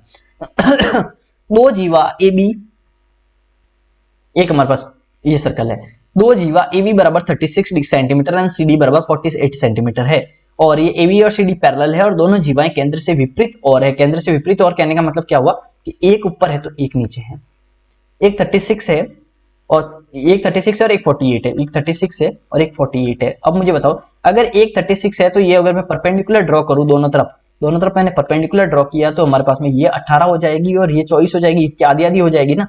यहां से यहां तक क्या होगी 24 और यहां से यहां तक क्या होगी 18, इतना तो आपको समझ में आ गया होगा। लेकिन यहां से मैं अगर ड्रॉ करूं तो ये रेडियस होगा, यहां से अगर मैं ड्रॉ करूं तो ये रेडियस होगा, और दोनों के बीच की दूरी कितनी है 42। तो यहां से लगाकर यहां तक की दूरी कितनी है 42, ये बोल रहा है। इतना समझ में आया कि नहीं आया, यहाँ पे बोला है ध्यान रखना दोनों जीवाएं केंद्र से विपरीत हो रहे, इसलिए मैंने बनाई है, इतना तो आपको समझ में आ गया होगा। लेकिन अब दिक्कत यहाँ पे कुछ चीज की और है। दो तरीका है यहां से आके, या तो आप बेसिक से करो। बेसिक से कैसे कि मैं इसको x मानू, इसको 42 माइनस एक्स मानो, फिर मैं इसको सॉल्व करूं कि दोनों इक्वेशन सॉल्व करूं, जैसे आर स्क्वायर बराबर हो जाएगा एक्स स्क्वायर प्लस 18 स्क्वायर, फिर इधर मैं करूंगा आर स्क्वायर बराबर हो जाएगा 42 माइनस एक्स का स्क्वायर प्लस 24 का स्क्वायर। ये सब करके दो इक्वेशन है और दो वेरिएबल है, तो हम लोग क्या करेंगे, दोनों को बराबर कर सकते हैं कि दोनों बराबर करेंगे तो एक्स स्क्वायर कट जाएगा, यहाँ से एक्स की वैल्यू आएगी, यहाँ से एक्स की वैल्यू आएगी, तो फिर दोनों आ जाएगी। फिर हम लोग आर में वैल्यू एक्स की वैल्यू यहाँ पे पुट करेंगे तो आर आ जाएगा। ये तो एक तरीका हुआ, लेकिन इस तरीके से करोगे ना तो बर्बाद जिंदगी बहुत जल्दी होगी, ठीक है। तो इस तरह से जिंदगी बर्बाद नहीं आबाद करनी है। तो आबाद जिंदगी करने का दूसरा तरीका क्या है, आबाद जिंदगी करने का दूसरा तरीका यहाँ है कि हम लोग के पास ज्यादातर ना ट्रिपलेट के अंदर में चीजें दे रखी होती है, क्योंकि ये देखो ये एग्जैक्ट वैल्यू दे रखी है ना, इसका मतलब ज्यादातर ये ट्रिपलेट होते हैं, ट्रिपलेट बनाने पड़ते हैं, सोचने पड़ते हैं। अब सोचो साथ क्या जाएगा। तो 24 और 18 जो है, 24 और 18 जो वैल्यू दे रखी है ना, इनको थोड़ा गौर करो। 18 और 24, क्या ऐसा कोई ट्रिपलेट है जो 18 और 24 के आसपास बनता हो? ऐसा कोई ट्रिपलेट है? या फिर 24 के टर्म में कोई ट्रिपलेट है? सिर्फ एक सिंगल में भी सोच सकते हैं, 24 के साथ 25 का भी ट्रिपलेट होता है। इस टाइप से सोचो कि 6 से ये दोनों कट रहे हैं, 6 3 18 6 24 6 35, तो ये हो गया 6 3 4 5, ये ट्रिपलेट होता है। इसको 6 से मल्टीप्लाई किया तो 6 24, इसको 6 3 18 6 24 और 6 35, तो 18 24 30 का एक ट्रिपलेट होता है। मैं एक वैल्यू ऐसे ही पुट कर देता हूँ, तुक्काबाजी करता हूँ। तुक्काबाजी से क्या किया कि मैंने मान लिया कि ये हाइपोटेनस 30 है, ये हाइपोटेनस 30 है, मान लिया मैंने, क्योंकि 30 30 बराबर होना चाहिए। मुझे बताओ अगर ये 18 है ये 30 है तो ये कितना आएगा? अगर ये 18 है ये 30 है तो ये 24 आएगा। अगर ये 30 है और ये 24 है तो ये कितना आएगा? अगर ये 30 है और ये 24 है तो ये 18 आएगा। लेकिन मुझे गिवन है कि ये तो यार 42 है, तो मुझे बताओ कि क्या मेरा ये 24 आया और ये 18 आया, तो दोनों का सम 42 होना चाहिए। क्या ये हो रहा है क्या? 24 प्लस 18 ये दोनों जोड़ते हो तो 42 ही होता है। तो इसका मतलब क्या हुआ कि जो मैंने तुक्काबाजी की ना उससे ये वैल्यू सेटिस्फाई कर गई। ये 24 हो गया, ये 18 हो गया, तो दोनों को जोड़ा तो ये 42 आ गया। तो मतलब जो मैंने तुक्काबाजी की इससे जो डिफरेंस आया था, दो हमारे पास दो कॉर्ड के बीच का डिफरेंस, जो गिवन डिफरेंस था, उसी के बराबर हमारी वैल्यू भी आ रही है। इसका मतलब ये जो मैंने वैल्यू सेटिस्फाई की है वो बराबर है, वो फिट है। तो इसका मतलब रेडियस हमारे पास में 30 आ चुका है, रेडियस हमारे पास 30 आ चुका है। सीधा सीधा मैंने 30 वैल्यू पुट की और आ गया। वैसे अगर मान लो आगे वाला सवाल है, आगे वाले सवाल में क्या हुआ कि दोनों के बीच की दूरी 8 है और केंद्र के एक ही तरफ है। एक ही तरफ होने का मतलब क्या हुआ कि एक यहाँ है एक यहाँ पे है, और ध्यान रखना कि 24 है तो ये हमारे पास में नीचे वाली 24 होगी, क्योंकि छोटी वाली तो नीचे होगी 32 है दूसरी वाली, तो ये 16 हो जाएगी, ये 12 हो जाएगी, और ये सेंटर हो जाएगा, ये हो जाएगा, ये हो जाएगा। अब हमारे पास में क्या बोला? दोनों के बीच की दूरी 8 है, दोनों के बीच की दूरी 8 है। तो अब हमारे पास तुक्काबाजी करेंगे कि ये और ये के अंदर में तुक्काबाजी करते हैं। 12 और 16 दो वैल्यू दी रखी है, 12 और 16, ये 12 और 16 दे रखी है, तो ये क्या होगा? 4 से काटो, 4 3 12, 4 6 16, और ये 5 कर दिया, 3 4 5 लिख दिया मैंने। अब 3 तारीख ये हमारे पास करोगे 4 से गुणा करोगे तो 4 3 12, ये करोगे तो 16, और ये करोगे 4 से तो ये हो जाएगा 20। 12 16 20 का हमारे पास में 12 16 20, तो हमारे पास बताओ ये अगर 16 है, सॉरी ये अगर 16 है और अगर मैं इसको 20 मान लेता हूं, तुक्काबाजी करता हूं, अगर मैं इसको 20 मान लेता हूं तो ये कितना आएगा? ये 12 आएगा। ये 20 मान लेता हूं, अगर मैं इसको 20 मानता हूं, अगर मैं इसको 20 मानता हूं, अगर ये 12 है, अगर ये 20 मानता हूं, ये 12 है तो ये कितना आएगा? 16 आएगा। 16 आएगा, 16 में से 12 गया तो हमारे पास कितना आएगा? 4 आएगा, 4 आएगा। लेकिन जो मैंने तुक्काबाजी की, यहाँ पे डिफरेंस हमारे पास 8 होना चाहिए, लेकिन यहाँ तो डिफरेंस हमारे पास 4 ही हो रहा है। तो हमारे पास में ये तुक्काबाजी क्या है? गलत है। ये तुक्काबाजी गलत है, तो इसका मतलब हमारे पास क्या होगा कि 20 सेटिस्फाई नहीं करेगा। तो इस तरह से हम लोगों को क्या करना है? तुक्काबाजी करके देखना है। जैसे हमारे पास इस ट्रिपलेट में तुक्काबाजी कर लिया, तो अगर मान लो कभी भी आपका तुक्काबाजी बहुत देर तक, अगर आप 2 मिनट, मतलब 2 मिनट तो बहुत ही ज्यादा एग्जाम में, पहला तुक्का आपका नहीं बैठ रहा है, तो सीधा सीधा आप क्या करो? सीधा सीधा आप एक को x मानो और एक को अगर x मानोगा तो दूसरा x प्लस 8 आएगा। तो इस हिसाब से आप x की वैल्यू निकालो।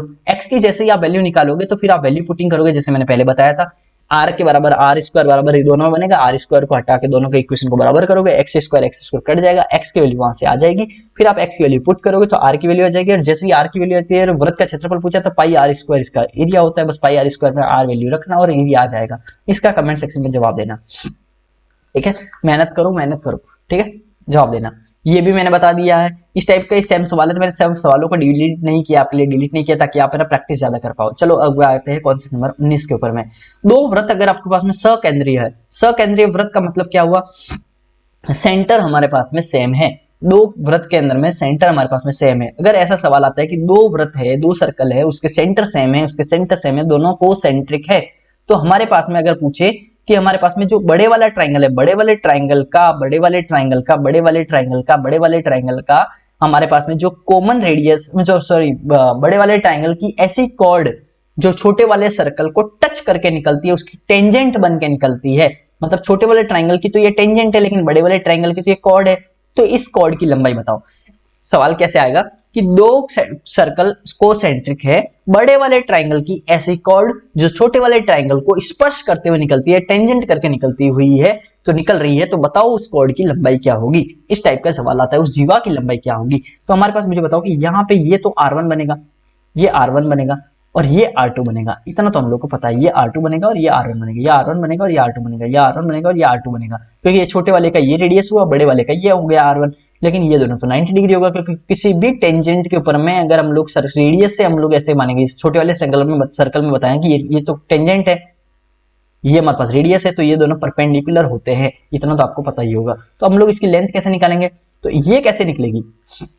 ये होगी अंडर रूट R1 का स्क्वायर माइनस R2 का स्क्वायर, और ये पूरी की पूरी कितनी होगी? इसकी दुगनी हो जाएगी, 2 अंडर रूट R1 का स्क्वायर माइनस R2 का स्क्वायर। ये चीज, ये फॉर्मूला याद रखना है, ध्यान रखना, ठीक है? फॉर्मूला डायरेक्ट याद रखना है, हम लोग डायग्राम वगैरह नहीं बनाते हैं ज्यादातर।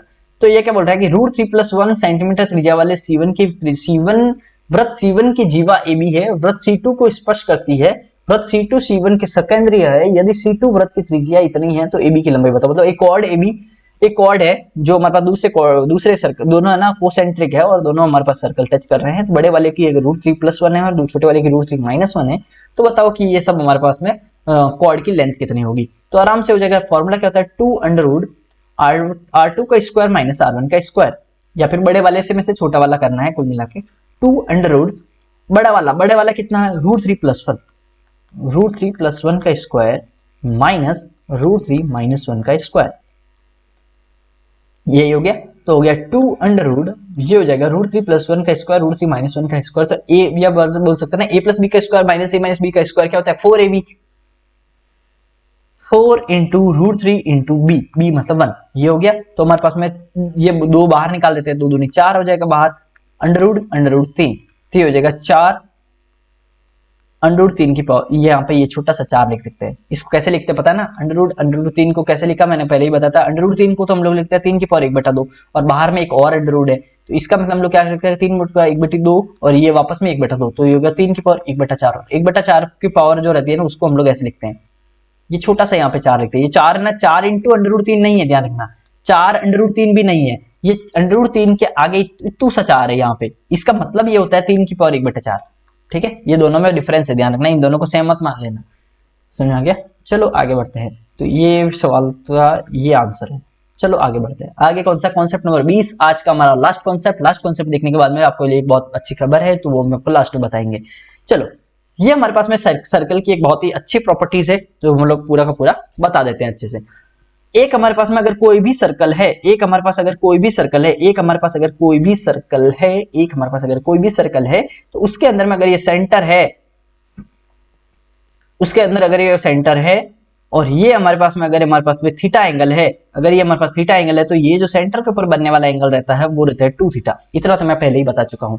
लेकिन अगर मैं इसको मिला देता हूं, तो अब एक चीज और ध्यान रखना कि किसी भी सर्कल के अंदर में कोई भी अगर हम लोग ऐसा एक बहुभुज बनाते हैं, अगर हम लोग पॉलीगन बनाते हैं, बोल दो क्वाड्रिलेटरल बनाते हैं, ठीक है, कोई भी हम लोग इसके अंदर बनाते हैं, तो ये हमारे पास में क्या होता है, साइक्लिक क्वाड्रिलेटरल होता है, मतलब चक्रीय चतुर्भुज होता है। चक्रीय चतुर्भुज के अंदर में आमने सामने के कोणों का योग क्या होता है, 180 डिग्री रहता है। यहाँ पे 180 डिग्री होगा, यहाँ पे भी ये दोनों 180 डिग्री होगा, ध्यान रख लेना। तो इसका मतलब अगर ये थीटा है, तो ये भी तो एक तरह का साइक्लिक क्वाड्रिलेटरल है। इसको और इसको मिला दूं तो ये सब साइक्लिक क्वाड्रिलेटरल तो है। इसका मतलब अगर ये थीटा है, तो ये वाला एंगल 180 डिग्री माइनस थीटा होगा। ये जो पाई माइनस थीटा है ना, ये पाई रेडियन में लिखा हुआ है, पाई की वैल्यू 180 होती है रेडियन के अंदर में, और ये डिग्री में 180 होती है। ठीक है, तो 180 डिग्री माइनस थीटा, तो ये 180 डिग्री माइनस थीटा होगा। कहने मतलब ये थीटा है तो ये 2 थीटा होगा, ये 2 थीटा है और ये पाई माइनस थीटा होगा। ये सब वैल्यू आपको पता होगी।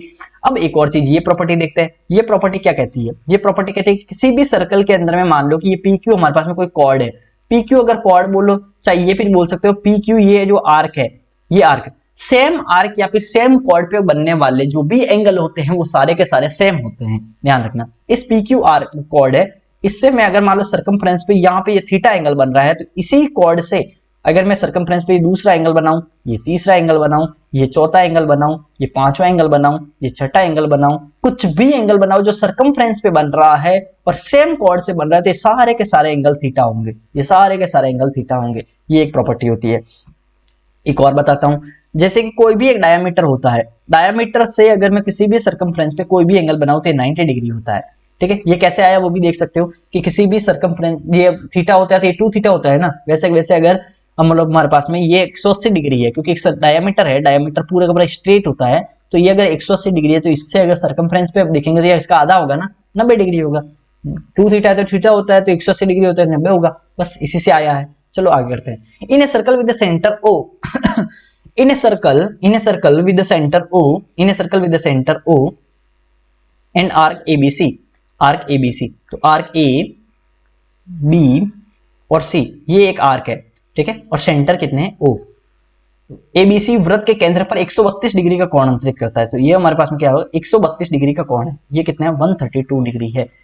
जीवा AB को बिंदु P तक बढ़ाया जाता है, मतलब कि ये जो AB कॉर्ड है ना, इसको बिंदु P तक बढ़ाया जाता है, ये P तक बढ़ाया जाता है, तो यहां से ये मैंने मिला दिया। CBP की लंबाई बताओ, CBP की सॉरी एंगल बताओ, तो ये थीटा निकालना है। इस थीटा को निकालने से पहले एक काम करो, डायरेक्ट तो निकाल नहीं पाओगे, डायरेक्ट इसको निकालने के लिए मुझे पहले ये चाहिए, ये निकालने के लिए मुझे पहले क्या चाहिए, ये चाहिए। यहाँ पे एक काम करते हैं, यह मैंने डमी बना दिया, कुछ भी ऐसे ही बना दिया, ये बना दिया तो मुझे बताओ ये सेंटर के ऊपर 132 है तो ये इसका आधा होगा, यहाँ पे सर्कमफ्रेंस पे इसका आधा होगा। 132 का आधा कितना होता है? 66 डिग्री होता है। अब यहाँ पे दो तरीका है बताने का, मैं आपको दोनों तरीका बता देता हूँ। अगर ये 66 है तो ये 180 डिग्री माइनस 66 होगा, ये 180 डिग्री माइनस 66 होगा, क्योंकि आमने सामने किसी भी क्वाड्रिलेटरल के अंदर में अगर ये ऐसे टाइप से कुछ भी बनाओ तो ये आमने सामने के एंगल, उससे क्वाड्रिलेटरल जो है साइक्लिक क्वाड्रिलेटरल, अगर वो साइक्लिक क्वाड्रिलेटरल है किसी सर्कल के अंदर में बन रहा है तो आमने सामने के कोणों का योग 180 डिग्री होता है। तो 180 डिग्री अगर होता है तो ये अगर 66 है तो इसके सामने वाला एंगल 180 डिग्री माइनस 66 होगा। अगर ये 66 है और 180 डिग्री माइनस 66 है तो मुझे बताओ ये 180 डिग्री माइनस 66 है तो ये कितना होगा? ये वापस से, क्योंकि टोटल हमारे पास में एक लाइन के ऊपर में 180 डिग्री बनता है, अगर ये 180 डिग्री माइनस 66 है तो ये कितना होगा? 180 डिग्री माइनस 180 डिग्री माइनस 66, इसी को वापस घटा देंगे, 180 से 180 कट गया तो माइनस प्लस हो गया तो ये 66 ही आया। तो इसका मतलब थीटा की वैल्यू 66 डिग्री है। इसको मैं सॉल्व भी कर सकता हूं वैसे, लेकिन मैं सॉल्व क्यों नहीं किया, ये दिखाने के लिए कि जितना ये है उतना ये है। तो इसका मतलब हमारे पास में एक और प्रॉपर्टी आ गई, इसका मतलब हमारे पास में एक और प्रॉपर्टी आ गई। क्या प्रॉपर्टी आ गई वो समझो, कि किसी भी साइक्लिक क्वाड्रिलेटरल में, किसी भी साइक्लिक क्वाड्रिलेटरल में अगर किसी एक साइड के ऊपर में एक्सटर्नल एंगल निकालना हो, किसी भी एक साइड के ऊपर में एक्सटर्नल एंगल निकालना हो, तो वो हमारे पास इन दोनों को छोड़ के जो एक ऑपोजिट वाला जो होता है ना, उसी के बराबर रहता है। क्योंकि ये थीटा है तो ये 180 डिग्री माइनस थीटा होगा, वापस 180 से घटाओगे तो थीटा ही आ जाने वाला है, तो ये थीटा है तो ये भी थीटा होगा, ये भी एक प्रॉपर्टी है। तो इसके इसी हिसाब से हमने ये सवाल को सॉल्व कर दिया। सवाल को कैसे सॉल्व कर दिया कि ये हमारे पास अगर 132 है और ये हमारे पास में अगर इस तरह से निकाला है, इस तरह से निकाला, तो ये एंगल अगर निकालना है तो ये एंगल निकालने के लिए हम लोग ये भी बोल सकते हैं ना कि यहाँ पे अगर ये 66 बन रहा है तो ये हम लोग पूरा बड़े वाले में देखो, ध्यान रखना ये 132 से 132 मत कर देना। क्यों? क्योंकि ये तो सेंटर पे बन रहा है ना, यहाँ पे सर्कमफ्रेंस के पॉइंट है ये सारे के सारे। साइक्लिक क्वाड्रिलेटरल होना चाहिए, साइक्लिक क्वाड्रिलेटरल तो 1 2 3 और 4, ये चारों साइक्लिक क्वाड्रिलेटरल ही तो है। अगर ये 66 है तो ये 66 ही होगा, तो फिर सेम टू सेम तो बन रहा है, ये एकदम चौथा वाला साइड का ये बाहर वाला ही तो है। बस हो गया, इतना सही तो करना था। चलो अब हम लोग ये करते हैं, ABCD एक चतुर्भुज है जिसकी भुजा AB वृत्त का व्यास है। ABCD एक चतुर्भुज है, ABCD एक चतुर्भुज है जिसमें से AB वृत्त का व्यास है, AB वृत्त का व्यास है। तो शीर्षों ABCD से गुजरता है, AB C और ये D, ठीक है। AB वृत्त का व्यास तो शीर्षों ABCD से गुजरता है। क्या लिखा है आगे? ABCD is a quadrilateral whose side AB is the diameter of the circle that goes through ABCD. If triangle ADC 30 degree है, sorry not if angle ADC is 130 degree, ADC is 130 degree, अगर ये 130 degree है, then the measure of BAC मतलब कि ये angle आपको निकालना है, ये एंगल कितना होगा, ये एंगल थीटा मान लो को निकालना है, इतना, ये कितना होगा मुझे बताओ। ये 130 डिग्री है तो ये 50 डिग्री होगा, आपको ये तो पता ही है। मैंने बताया ना किसी भी क्वाड्रिलेटरल में आमने सामने के एंगल का सम 180 डिग्री, किसी भी साइक्लिक क्वाड्रिलेटरल में आमने सामने के एंगल का सम 180 डिग्री होता है। तो अगर ये 130 है तो ये 50 होगा। अब मुझे ये पता है कि ये डायमीटर है, और डायमीटर जो रहती है वो सेंटर, वो हमारे पास सर्कमफ्रेंस के ऊपर 90 डिग्री का कोण बनाती है। तो ये सर्कमफ्रेंस के ऊपर 90 डिग्री बनाएगी कि नहीं बनाएगी? ये डायमीटर है, इसी से तो ये मिल रहा है, तो ये 90 डिग्री बनाएगी। अगर ये 90 डिग्री है 50 है तो ये 40 डिग्री होगा, क्योंकि बचे हुए एंगल भी तो 90 डिग्री होते हैं। ये 90 है तो ये दोनों भी तो 90 ही होगा, क्योंकि टोटल 180 होना है ना। एक 90 हो चुका है, टोटल 180 होता है, एक 90 हो चुका है, तो बचे हुए दोनों एंगल का सम भी तो 90 ही होगा। तो अगर ये 50 है तो ये 40 होगा, बस हो गया, ये 40 होगा तो थीटा बराबर 40 डिग्री आ चुका है। आगे चलते हैं, आगे ये आपका होमवर्क है, ये आपका होमवर्क है, दोनों के दोनों का जवाब देना है। अगर आपने दोनों का जवाब नहीं दिया तो देख लेना। अगर आपने अल्फा टारगेट ग्रुप को अगर आपने ज्वाइन नहीं किया है, अल्फा टारगेट ग्रुप को अगर आप ज्वाइन करना चाहते हैं, मेरा पढ़ाया हुआ भी आपको समझ आ रहा है, अगर आपको लगता है कि आपको गाइडेंस की जरूरत है, अगर आपको लगता है कि आपको 2026 के अंदर में बिना डिस्ट्रैक्शन और बहुत ही डेडिकेटेड अगर आपको ग्रुप चाहिए जिसके अंदर में आप पढ़ाई कर सको, जिसके अंदर में आपको टारगेट्स मिले, जिसके अंदर में आपको लिंक मिले, आपको कुछ मेहनत नहीं करनी पड़े, आपको सिर्फ चीजें प्रोवाइड कर दी जाए और आप उसको कंप्लीट करते हुए जाएं, और 8 से 10 बजे आप उसको रिपोर्ट भेजें, रिपोर्ट के अंदर में कुछ गलती हो, आप नहीं भी करो तो आपके ऊपर प्रेशर भी बने, पढ़ाई करने का भी प्रेशर बने, टेस्ट भी ले, प्रैक्टिस शीट भी दे, परफॉर्मेंस रिपोर्ट भी दे, वीकली आपको परफॉर्मेंस रिपोर्ट भी भेजे। हर चीज अगर आप चाहते हो तो आपके लिए अल्फा टारगेट ग्रुप परफेक्ट रहने वाला है। इसके अंदर में आपको हर सब्जेक्ट का डेली टारगेट मिलने वाले हैं, प्रैक्टिस शीट मिलने वाली है, सारा मिलने वाला है। 300 से ज्यादा स्टूडेंट ऑलरेडी पार्ट बन चुके हैं। अगर आप चाहते हैं कि आपको भी पार्ट बनना है तो आप जल्दी से पार्ट बन सकते हैं। एक ग्रुप ही 300 का नहीं है, जिससे कि फिर वो बातें ज्यादा हो जाती है।